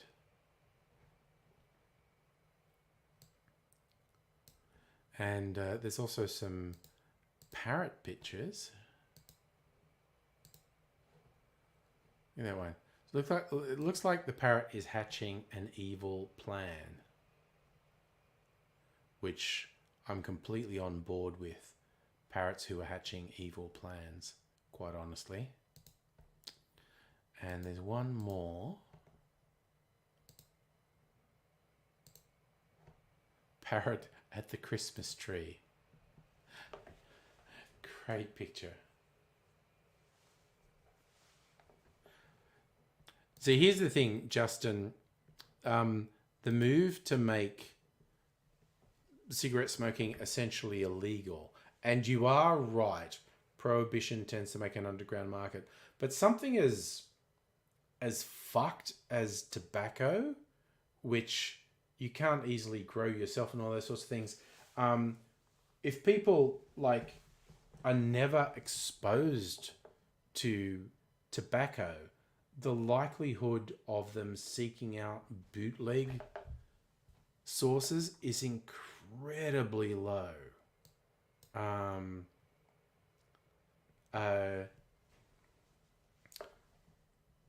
It just is, because smoking's not even that enjoyable. It's like people get sucked into it and lied about it and whatnot. You know, trying to ban alcohol or recreational drugs is a mug's game because they're always going to be available, but trying to just say people will never be exposed to tobacco, I think stands a very high chance of working. All right, so your birdie has, it looked like a big birdie, 50 to 60 centimeters. Nice. Didn't we have this conversation on the last stream? When I was a teenager, I probably puffed cigarettes with people, but never got into it. So has a cigarette ever been on my lips? Yes. I don't think I even ever inhaled it properly, and I never bought a packet of cigarettes. So that's why I'd never done weed either, because people are like, well, I've never smoked, so I feel like I went out. Yes, there was $100 million Powerball, and I'm definitely not telling anyone that I was the sole winner. Actually, what happened? Sorry, I'm just going to look if there's any news about it. Just going to have a very quick look.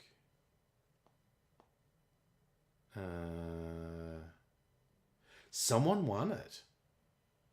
They won't have identified them yet, but someone, or possibly multiple someones, won 100 million plus Powerball jackpot. There you go.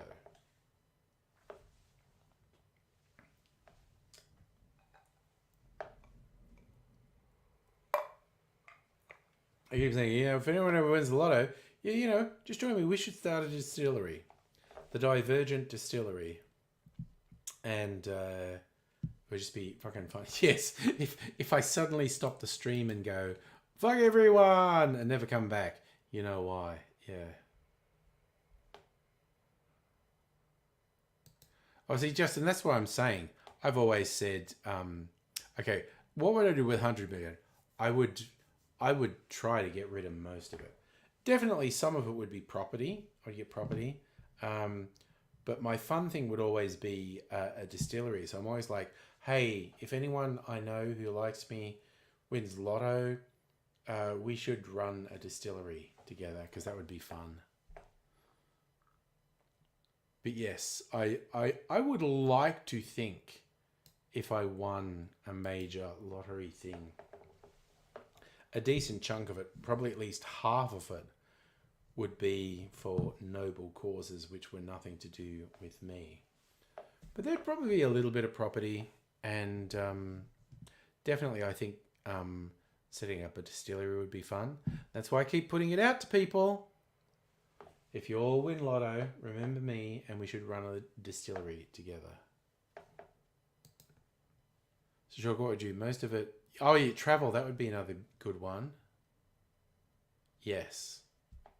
Travel would be another big one that I would do, I think. But yeah, it would just be... I don't think it'd be like an excessive home. It's kind of like I'm being a lefty wanker and whatnot. But I do genuinely believe I would be trying to give a very big chunk of it to worthwhile causes. What, a syndicate for lotto? I don't know. That whole thing is kind of fraught and whatnot. But I'm just, like I said, throwing it out there. If anyone who likes what I've done on YouTube wins lotto and what can I do? Just talk to me. We'll set up a distillery together.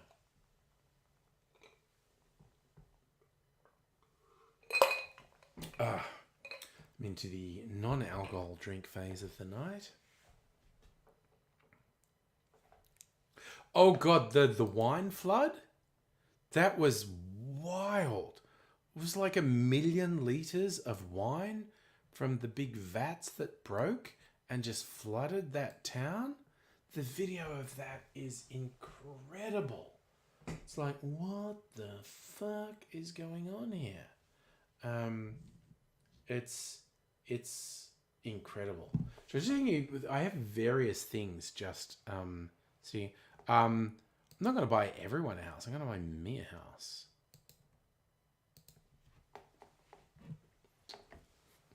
Just remembering this is my bacon fat washed whiskey. What's it smell like? Kinda smells like bacon fat. I made an old fashioned with this and it tasted like pork crackling, which is, what you're looking for, really. I have not done, I made 1 or 2 drinks with this and it's still just sitting there. Ugh, might do something with it in the future.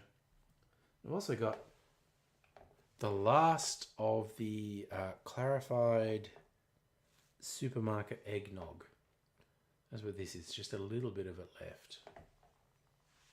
I might, honestly, see if I can clarify one of my super special eggnogs I've made. Who knows? Might actually have some eggnog tomorrow night. I think I maybe haven't had eggnog since last Friday night. I don't know. So I'm left with the... if I drink that, am I going to make any more? Because I kind of got 2 that I made in December. Then I'm like, yeah, you know what? I'm going to age these for a year. So for this last Christmas, I had some that I aged for 3 months, which was very yummy. So then I made a couple batches with different recipes, and I'm keeping them for a year. You gonna get some pork crackling? I think Mrs. Angry likes pork crackling as a snack. Oh no, Justin, absolutely no messing about. We have hundreds of lottery winners around the world to judge by, and the number one rule that will make your life easier is don't tell anyone that you won. So Chog, we know if you've won 100 million. Oh yes, if you've won it, I'll run the distillery, and you're going to be deep frying chicken wings. Dude. No. This is the goal. If someone wins lotto and gets me in, I'll manage it. But it's going to be a venue that does distilling, and there'll be like a cafe and an art space and a maker space, and we'll have 3D printing, probably networked gaming, and definitely deep fried chicken and burgers. Abso-fucking-lutely. It will just be a whole thing. It will just be this mega venue, and because if you've won the 100 million in lotto, you don't have to make money off it. So it's just like, yep, you know, it's going to be a distillery, it's going to be a cafe, it's going to be an art space, it's going to be a maker space, and we'll be making pizzas and deep fried chicken and burgers, and the whole thing. Everything gets different with your friends, so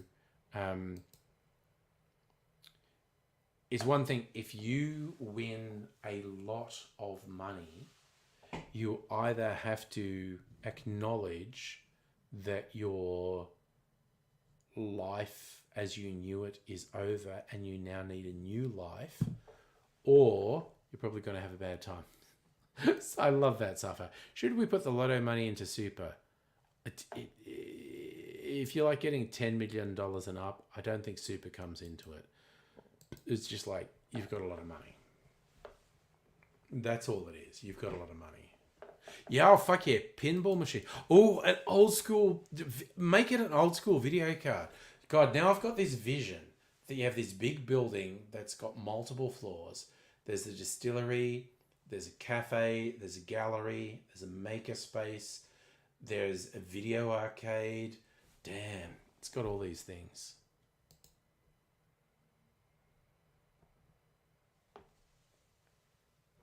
Yeah, no, pinball arcade.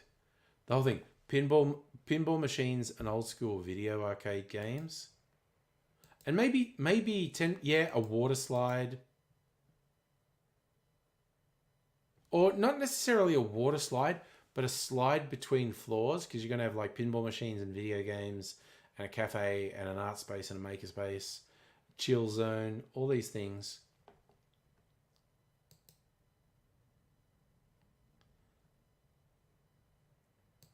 Yeah. It's a whole thing, but you can definitely fuck up your family and friend relationships if you suddenly had a lot of money. Yeah, I mean, well, yeah, we're just talking about 100 million. Just 200 million. We'll do whatever the fuck we want. I'm just imagining and because it's like invite only. It's because you're not trying to make money. You're just trying to have a good time. Oh, fuck. Yes, strictly Sega. Personal theatre has to be in there. Just the thing with like super comfy seats where everyone can just go, hey, I want to watch X. And that's what we fucking do. We all go thing. Here's the thing. Not telling anyone, you have to give your old life up. Money's like sex life. Hush, hush. I don't know, man. Who are you tell? Give me a no bullshit Old school stone blocks, kick-ass distillery, tiny menu. Yeah, no. Just you want to be able to get food. Just someone on hand who can make burgers, pizza, fried chicken, shit like that. And yes, in the movie room, just someone bringing you in a cocktail during the movie. Yes, Richie Rich had McDonald's in his mansion. Absolutely. The only D7, the advice of the day. My friend on Twitch, and I just need to, I always explain when someone joins from Twitch. Okay, I use a service called StreamYard that lets me restream to multiple platforms. Most people watch me on YouTube. Some people do find me on Twitch, and occasionally someone even watches me on Facebook. But, my friend, the core advice for the angry stream is don't believe everything you think, because we tend to think our brains are clever and know things, but our brains regularly tell us stuff that's just not true. So remember that. Don't believe everything you think. Justin, you're actually from a wealthy family. Well, see, that's the different thing. If you suddenly come into money, you probably have to move to be with people with money, because otherwise it's just too difficult. Yes, home theatre. What was the last commercial cinema? I went to see Barbie. Yeah, no, you don't want to tell anyone. Live your life and fuck. That's, oh yeah, don't believe anything you hear and half of what you read. Also throws me back to the Errol Flynn Robin Hood movie, where he's like swings in and says, like, he's telling you the tale, like, you know, it's like kind of don't believe what you hear, only what you see. And then he swings back, only believe half of what you see. Yeah. And honestly, I got that line, don't believe everything you think, from Mrs. Angry, who's an extremely accomplished psychologist counselor, because essentially your brain lies to you.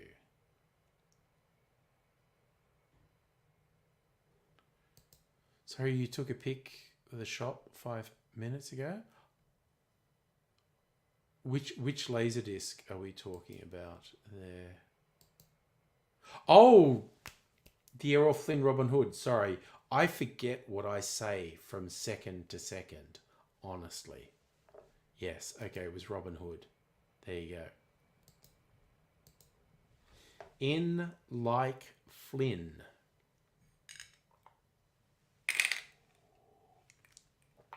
Errol Flynn, what a character. Possibly a Nazi, we don't know for sure. So I'm just pouring a little bit of this in there. Just want to taste it. That's fair. Stiff keyboard in the shop, limit your typing. That's all good in the hood. Oh, had you never heard the rumours of Errol Flynn being a Nazi? Okay, now I'm going to look it up. I'm going to look it up. Errol Flynn. And if I add Nazi, stalking Errol Flynn, the spy behind the silver. Errol Flynn is called... Oh, Jesus, this is literally on the CIA website. I am fucking not shitting you. I searched on Errol Flynn Nazi and something came up on the CIA website. It's a newspaper thing. Sanitized copy approved for Errol Flynn called wartime Nazi spy. Author finds assertion proved by documents and interviews. Was Errol Flynn a German spy? Charles Higham, or Hyam, Los Angeles writer, contends Mr. Flynn was a Nazi agent in a biography called Errol Flynn, The Untold Story. Documents that Mr. Higham said he used reaching his conclusion indicate several of the Australian-born actor's actions before and during the war helped the German cause, that he kept a close friendship with a man who Mr. Flynn had repeatedly been informed was a German spy. But the documents do not contain conclusive evidence that Mr. Flynn himself was a German agent. They leave open the question of whether his behaviour was an act of friendship or an act of espionage. Yeah, that was always a vague rumour I'd heard, that Errol Flynn was a Nazi.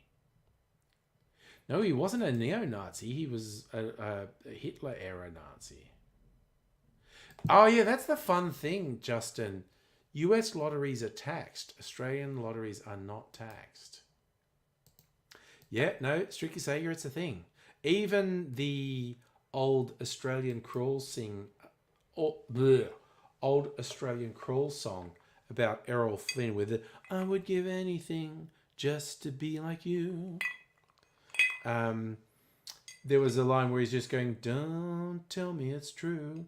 I don't want to hear about it." It's kind of like, Errol Flynn's really cool. Please don't tell me he was a Nazi. I don't want to hear about it.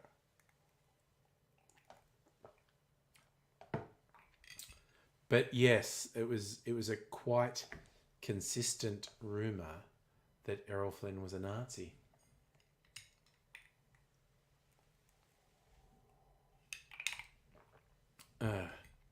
But then again, and that's the thing, because Justin being in Australia but being a joint Australian-US citizen potentially has to pay tax to the US.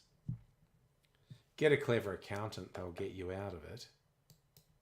But, yeah. And that's all, when you hear all those really outrageous lottery prizes in the US, it's very interesting because there are two things different between Australia and the US. One is the tax, but second, in the US, they tend to get a choice of, you can get a lump sum where you pay tax on the whole thing, or you can get an annual dividend, essentially, which I think reduces the overall tax bill. Are you doing the lyrics? Had to go to Sirocco, sailing the high seas. Yeah.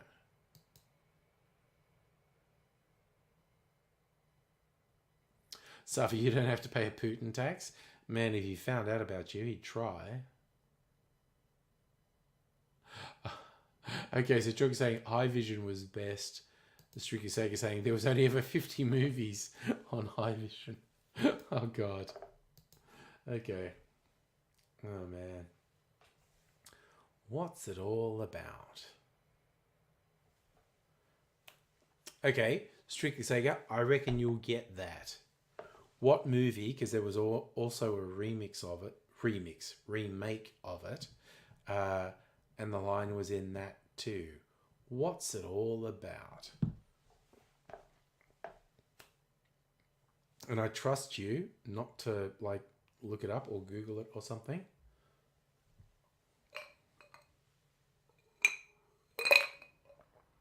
But we'll see. Oh yeah, Strictly Sega knows all the tech for the different video releases. Definitely.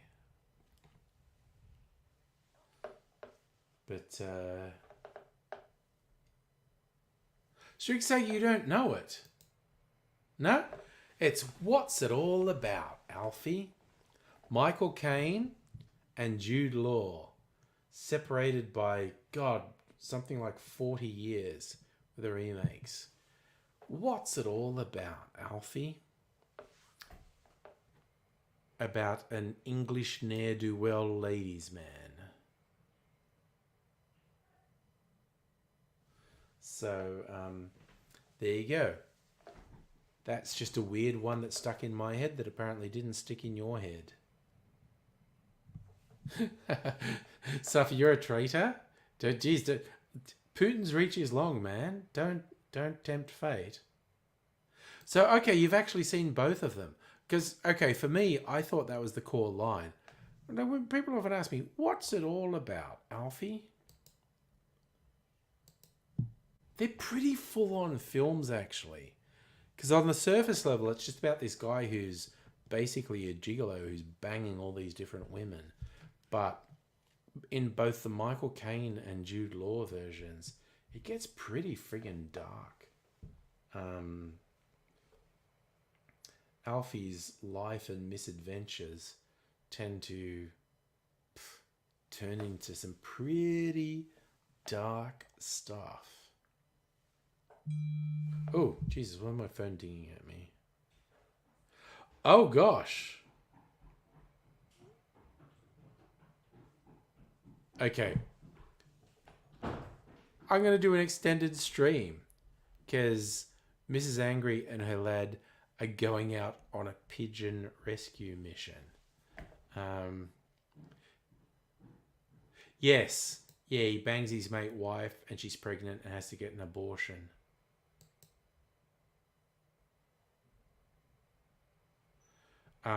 The situation is very complicated, and Alfie being a little bit glib about the abortion, but then the actual experience is considerably more intense. Okay, so I believe most people on the stream would be aware that Mrs. Angry's lad rescues pigeons, because I think it was like last Friday or Saturday night, he actually brought a pigeon in to do a cameo on the stream. But he literally does rescue pigeons, and they're on a Facebook group where people go, oh, there's a pigeon in distress, can someone... And they've literally obviously just seen a pigeon distress message, and they're going out to look after a pigeon. I hear the gates opening, and so fuck it, I'm doing an extended stream. I'm going to stay up till Mrs. Angry gets back. So musical AVED, you've been in an extended practice session. Okay, fair enough. Oh, look, okay, Strict Sega. Michael Caine, okay, he's a fucking legend. I would agree with you. I would put both Get Carter and Italian Job above Alfie. I'm not a huge fan of Alfie. Oh, Michael Caine and Laurence Olivier in... What's the movie called?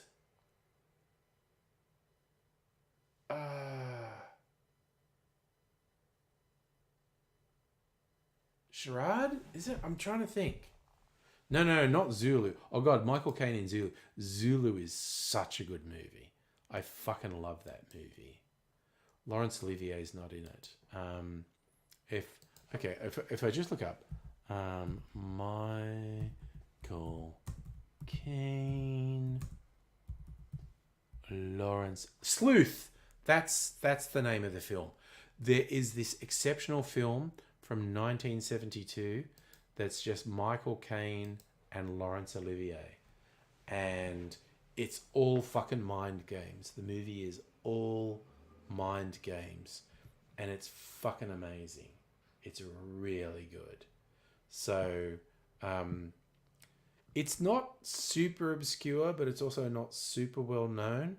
It was one watched on VHS a couple times at uni,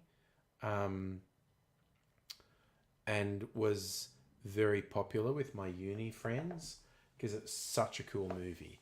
But yes, Michael Caine and Laurence Olivier in Sleuth is well worth watching. Really interesting film. Sort of whodunit and mystery and twists. Chog, you hitting the deck? Fair call, my man. You've been up since early. Oh, hell yes. Oh God, is that literally just because I said that? You got to buy the Blu-ray of Sleuth. It is a really great movie.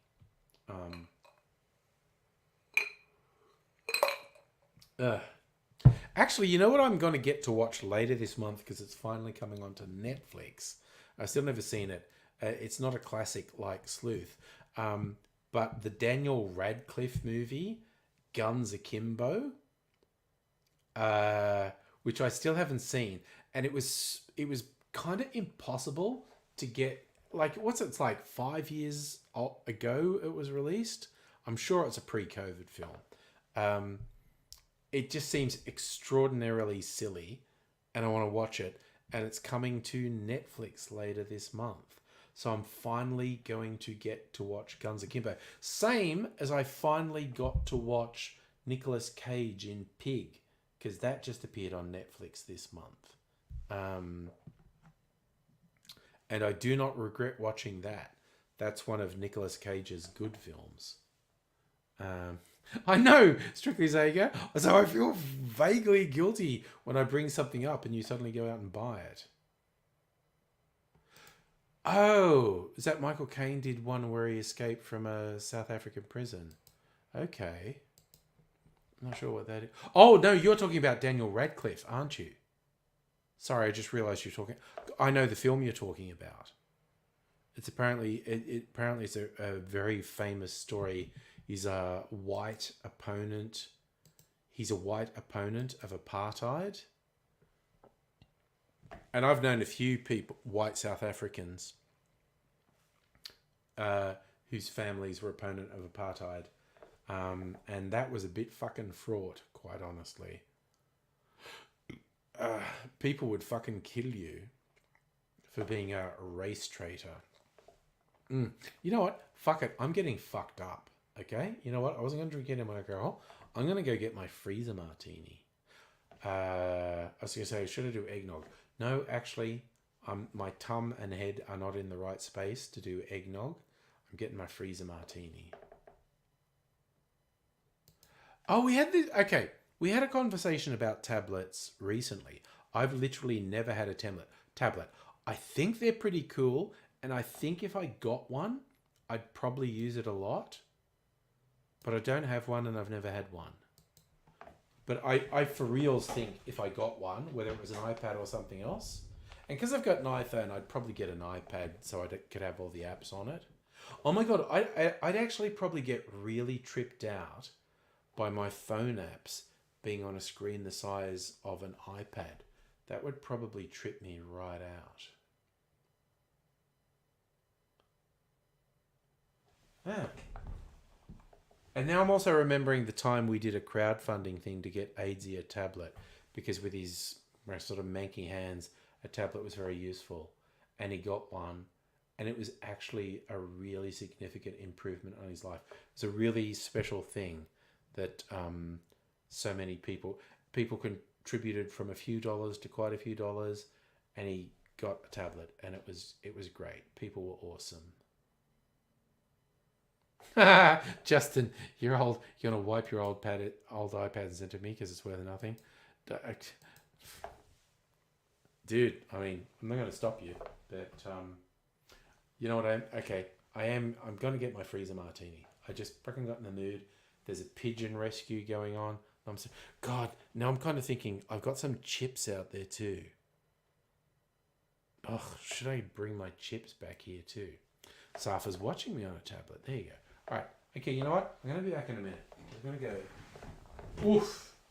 Oh, yeah, I'm standing up. It's all good. Going out and getting my freezer martini.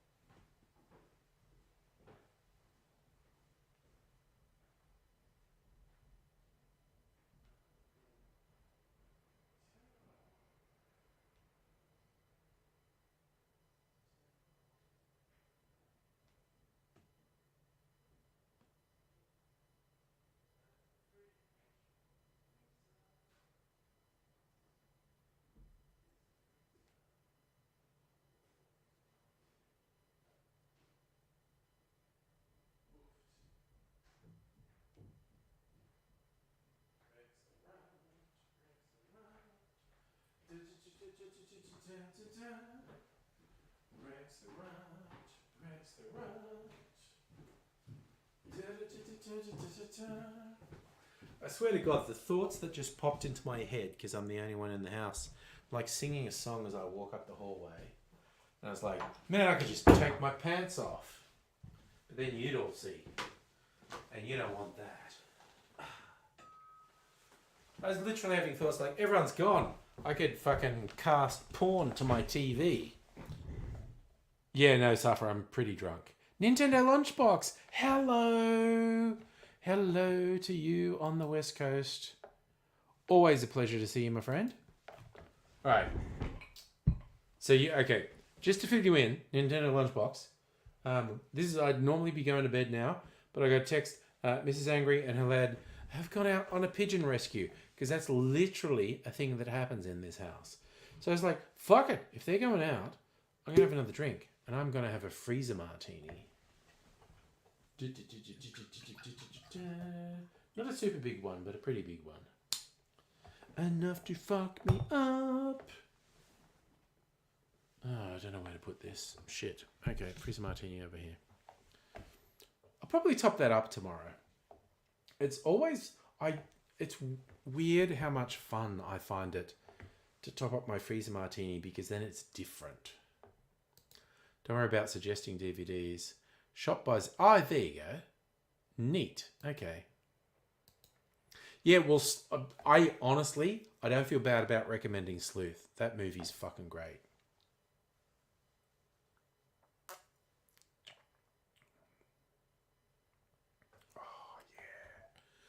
Oh, man. Oh, that's a hell of a fucking martini. Yes, that is my infinity martini. So I'm thinking it's really savoury and has an edge at the moment. And that's down about a third. I think I'll top it up with some sweeter gin. Oh, man, that's really fucking good. But I'm going to top it up with a sweeter gin just to change it. Oh, okay. For fucking real though, if Sleuth was only $12, that's a bargain because that's a good movie. Nintendo Lunchbox, you had to get rid of a bird feeder because of pigeons. Yeah, well, Mrs. Angry's lad rescues pigeons. It's all weird. Oh, okay, we'll do something. I'm sure that it's actually still here, the box of CDs. I'm sure it's not my only box of CDs. Instead of vinyl. Dude, it fucking depends what I find. It's okay. I'm committing now to looking a bit tomorrow and seeing if I can find another box of CDs because I know there's more than that. But I literally don't know what I'll find. You want to add to the CD playlist to 100 before you start another? Okay, I'll look. But I legit, I don't know if I'll find another box of CDs, but I'll look. Because we've just got ridiculous shit piled up everywhere.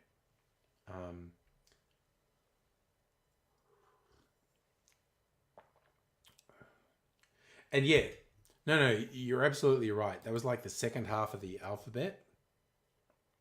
So there's another box somewhere that's the first half of the alphabet. I may or may not find it. I will look for it. I'm promising you now. I'll look for it. But I don't know if I'll find it.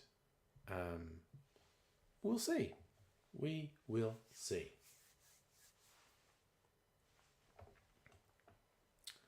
Man, this fucking martini kicks ass, quite honestly. Should put the orange peel in it.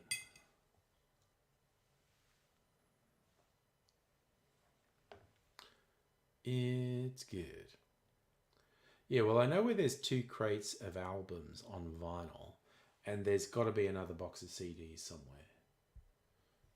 So I will actually look tomorrow, but I can't guarantee I'll find them. We've got so much crap in this house, quite honestly. So you made a vinyl mix. Do the CD mix, send them both. Yeah, I mean, honestly. Okay, you asked, man. I'm going to do my best to find the other box of CDs because there's another box of CDs somewhere. And honestly, it's probably in the same room as the other box. We'll see. Yeah, I still haven't done it for YouTube music. I mean to because I have really enjoyed going through. Oh, you know what else might be that might find? I might find the box of 7-inch vinyl because so far we've had one box of vinyl albums. I've got 3 boxes of vinyl albums. We've had one of them. 1 box of 12-inch singles vinyl, which is all my 12-inch singles. Then 1 box of CDs. So there's another box of CDs somewhere. There's 2 boxes of vinyl albums, but there's also a box of 7-inch singles somewhere, and I'm not sure where. Checking Discord. Okay. What's on the Discord? Oh! Okay, sorry, I'm just showing this. Where are we? Showing off your the vinyl mix. Oh, with the cat with the wine bottle and glass. Yes. Yes, yes. Yes, I love it.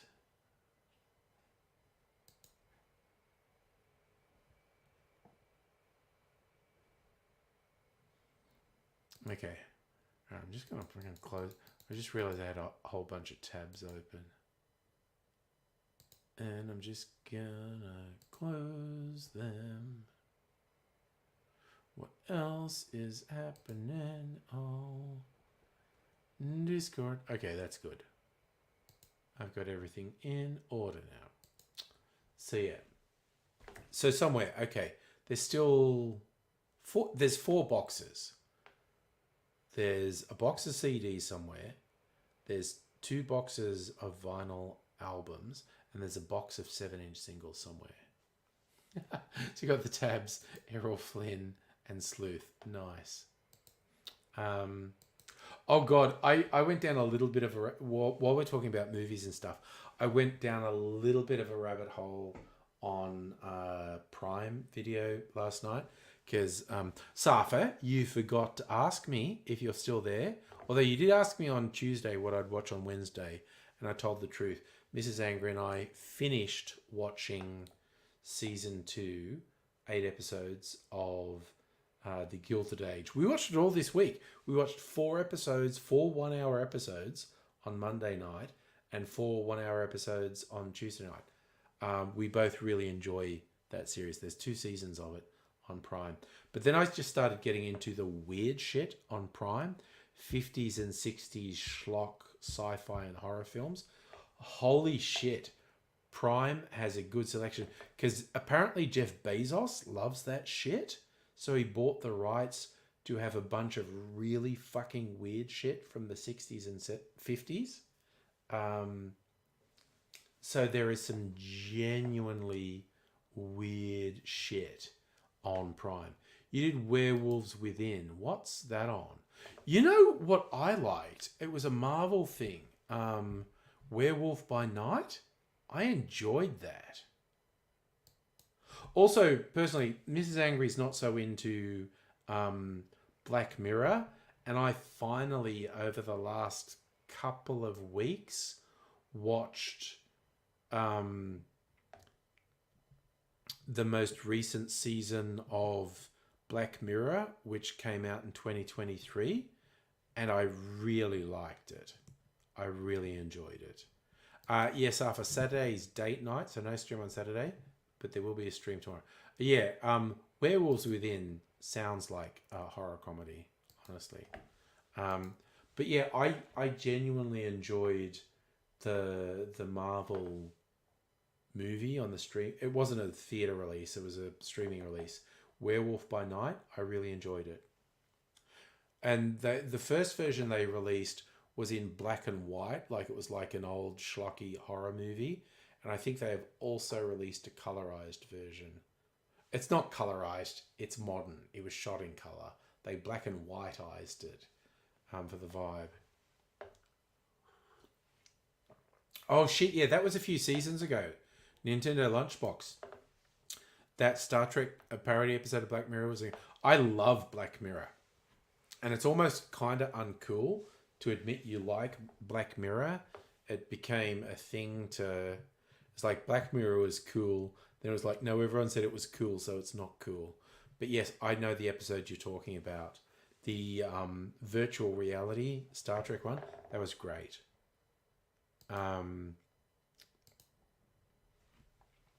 But yeah, God, I remember reading like a media reviewer on some website, might have actually even been from a print publication that has a website, and they were, I don't know, they were basically saying the most recent season of Black Mirror sucked apart from one episode, and it's like, they're fucking wrong.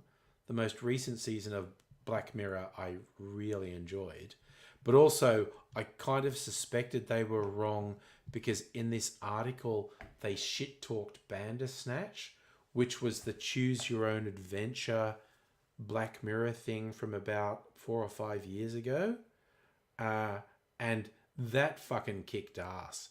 Bandersnatch was incredible. In fact, I'd like to go back and watch Bandersnatch again, because they put so much effort into it, because it can play out so many different ways. So yeah, kind of like when I read this review and they shit talked Bandersnatch, I'm like, well, this person's a fucking moron. I should write their name down so I know to never pay any attention to any review they do of anything, because they're a fucking idiot.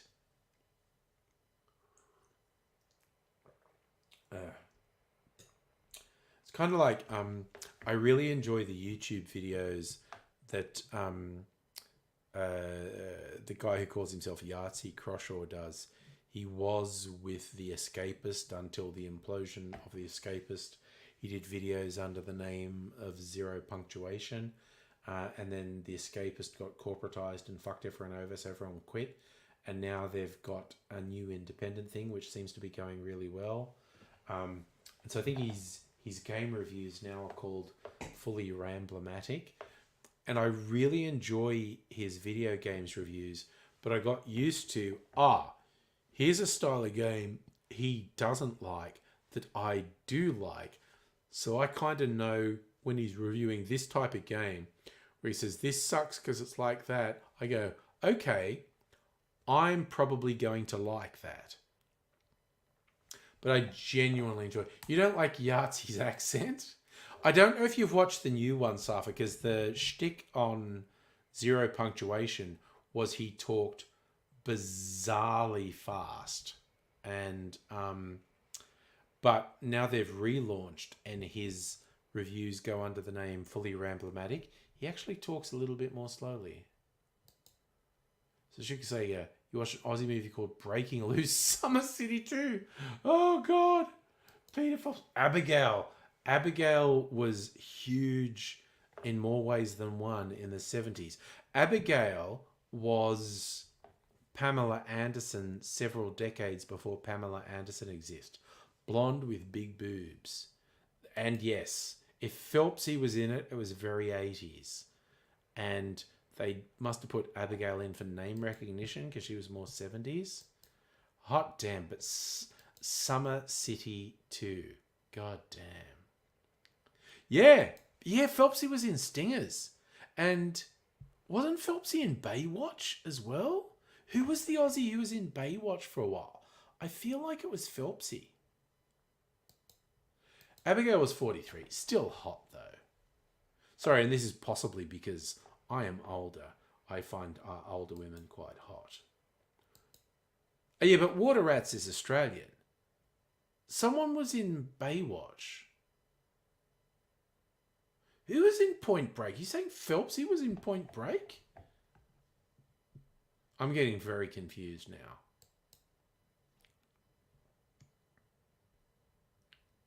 I feel like Phelpsy was in... Who was the Aussie who was in Baywatch?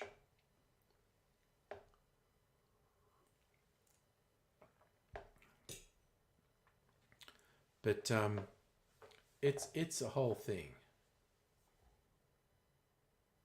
Oh, yeah, no, you're saying right at the end when it's trying to get the guy because the big surf in Bells Beach, Australia. Phelpsy was one of the cops. Aquaman was in Baywatch, saying Jason Momoa was in Baywatch. Yeah, no, and Keanu lets him go to ride the big wave, which is going to kill him. Yeah. Honestly, okay, because remember there was like a remake of Point Break, which seemed like a really stupid idea, and it was not a great movie. But the element of like the dead presidents in the remake, they were actually eco warriors. That was a very interesting idea. So yes, okay, Phelpsy was in Baywatch. I thought he was.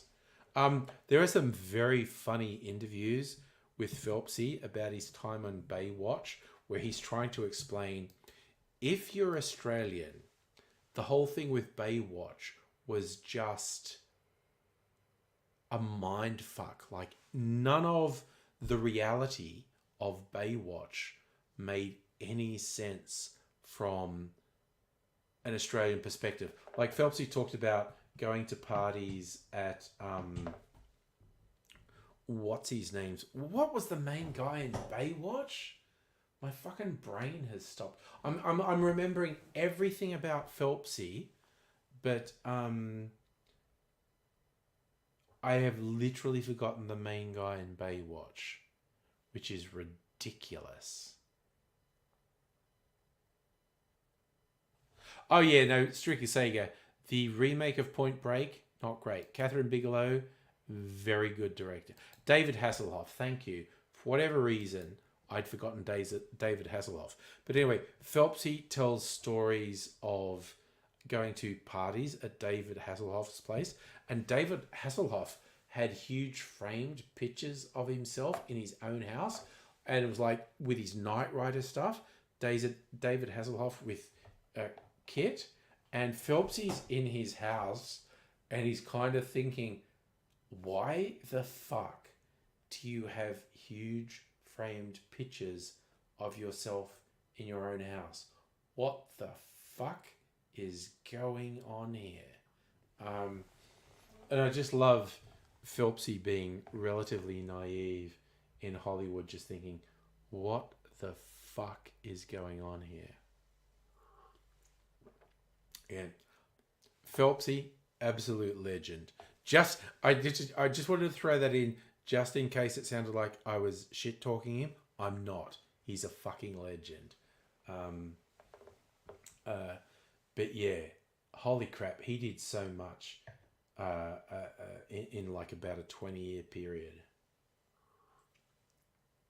I think it was everything from Australian soapies to movies to fucking Baywatch. He was doing it all, man. And I think he's like my age. Okay, now I'm going to look him up.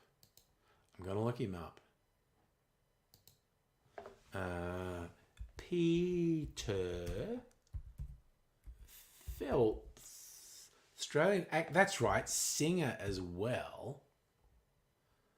Phelpsy. Oh shit, he's actually way older than me. I thought he was about my age. But he's actually way older than me. There you go. So he's in Stingers, The Light Horseman, playing Beatty Bow. Yes, Sons and Daughters. I knew he was in an Australian soapy. Oh shit, he was in one of the seasons of Blue Murders as well. Okay. Oh, I think the Pigeon Rescuers are back. I think I just heard a car door go. So Stingers so Phelpsy was in Stingers. He was in the Ned Kelly movie with what's his name? Who was the Joker?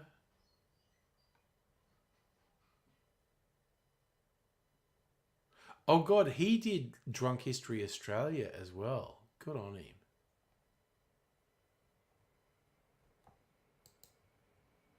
Oh God, he was on an episode of Modern Family. Shit. He was in Underbelly. The Square, that's a good movie. Good Australian movie. Oh, Shandon Pictures.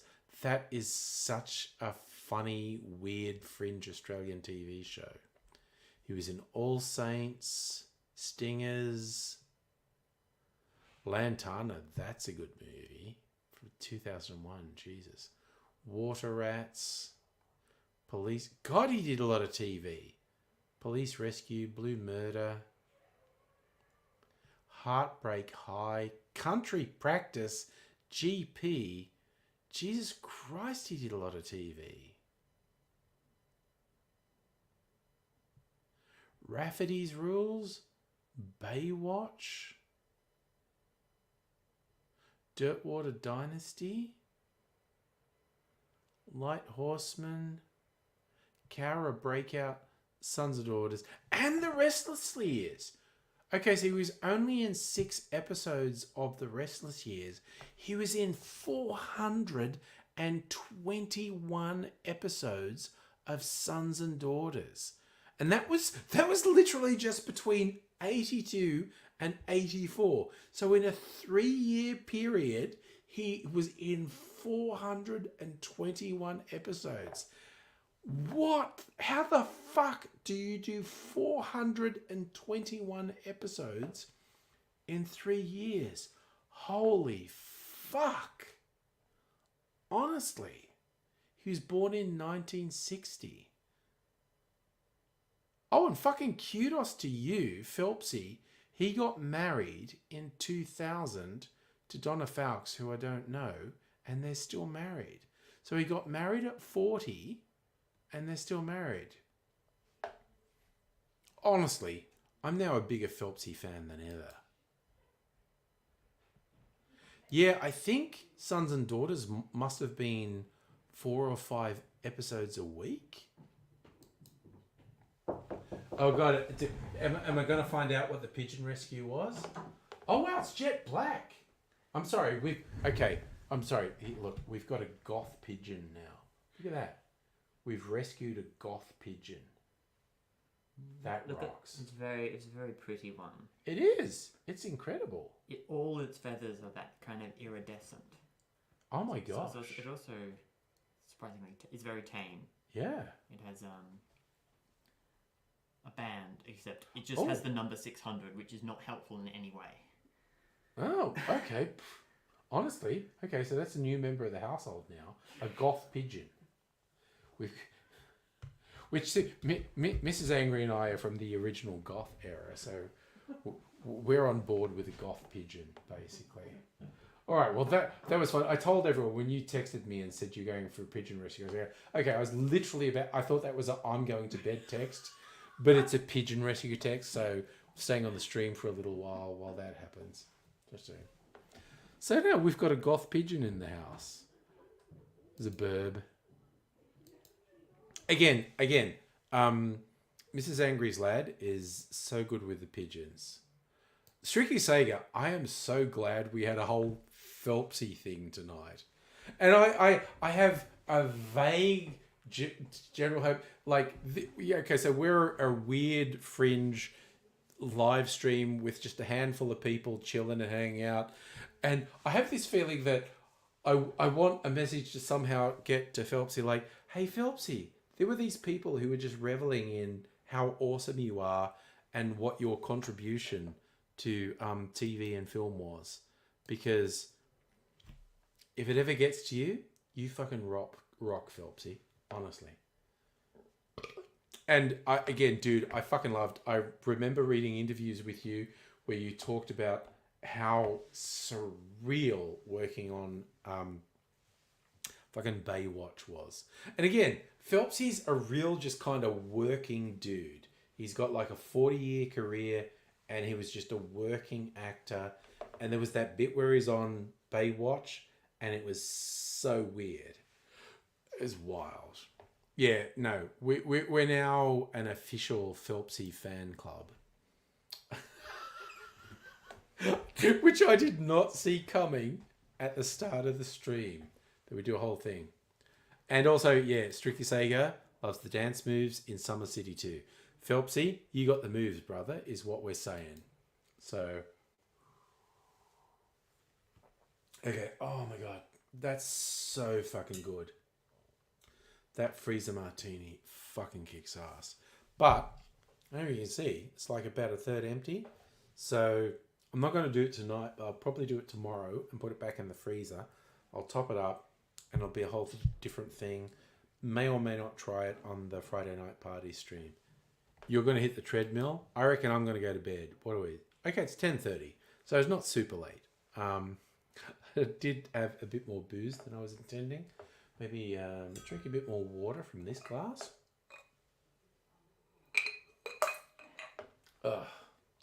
But I think... So, okay, be careful getting your steps if you're a bit tipsy. So I think I'll do the cherry. We'll do the ceremonial cherry. So God, there's 3 pigeons in the house now. There's Mrs. Angry's lad's permanent companion who bonded with him. And there's a baby one that kind of has some health issues and he's nursing it. That one, the jet black goth one, looks kind of healthy, but there must be some reason for rescuing it. So, yeah. All right. So I'm going to eat a cherry. God, I fucking love those cherries. They're so good. Oh my God.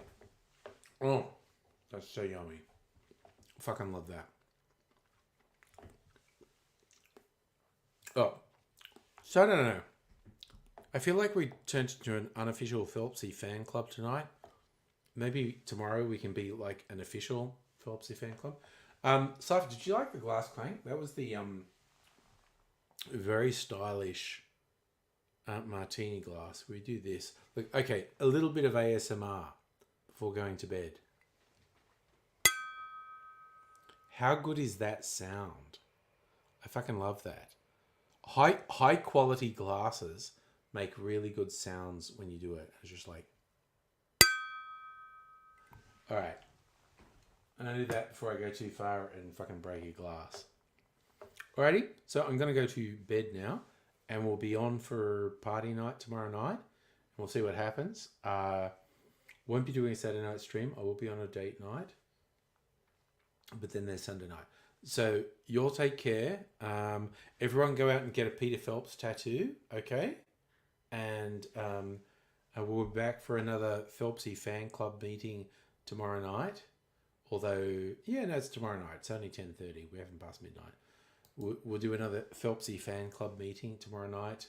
Or if we come up with another semi-obscure Australian star that deserves tribute, we'll do that.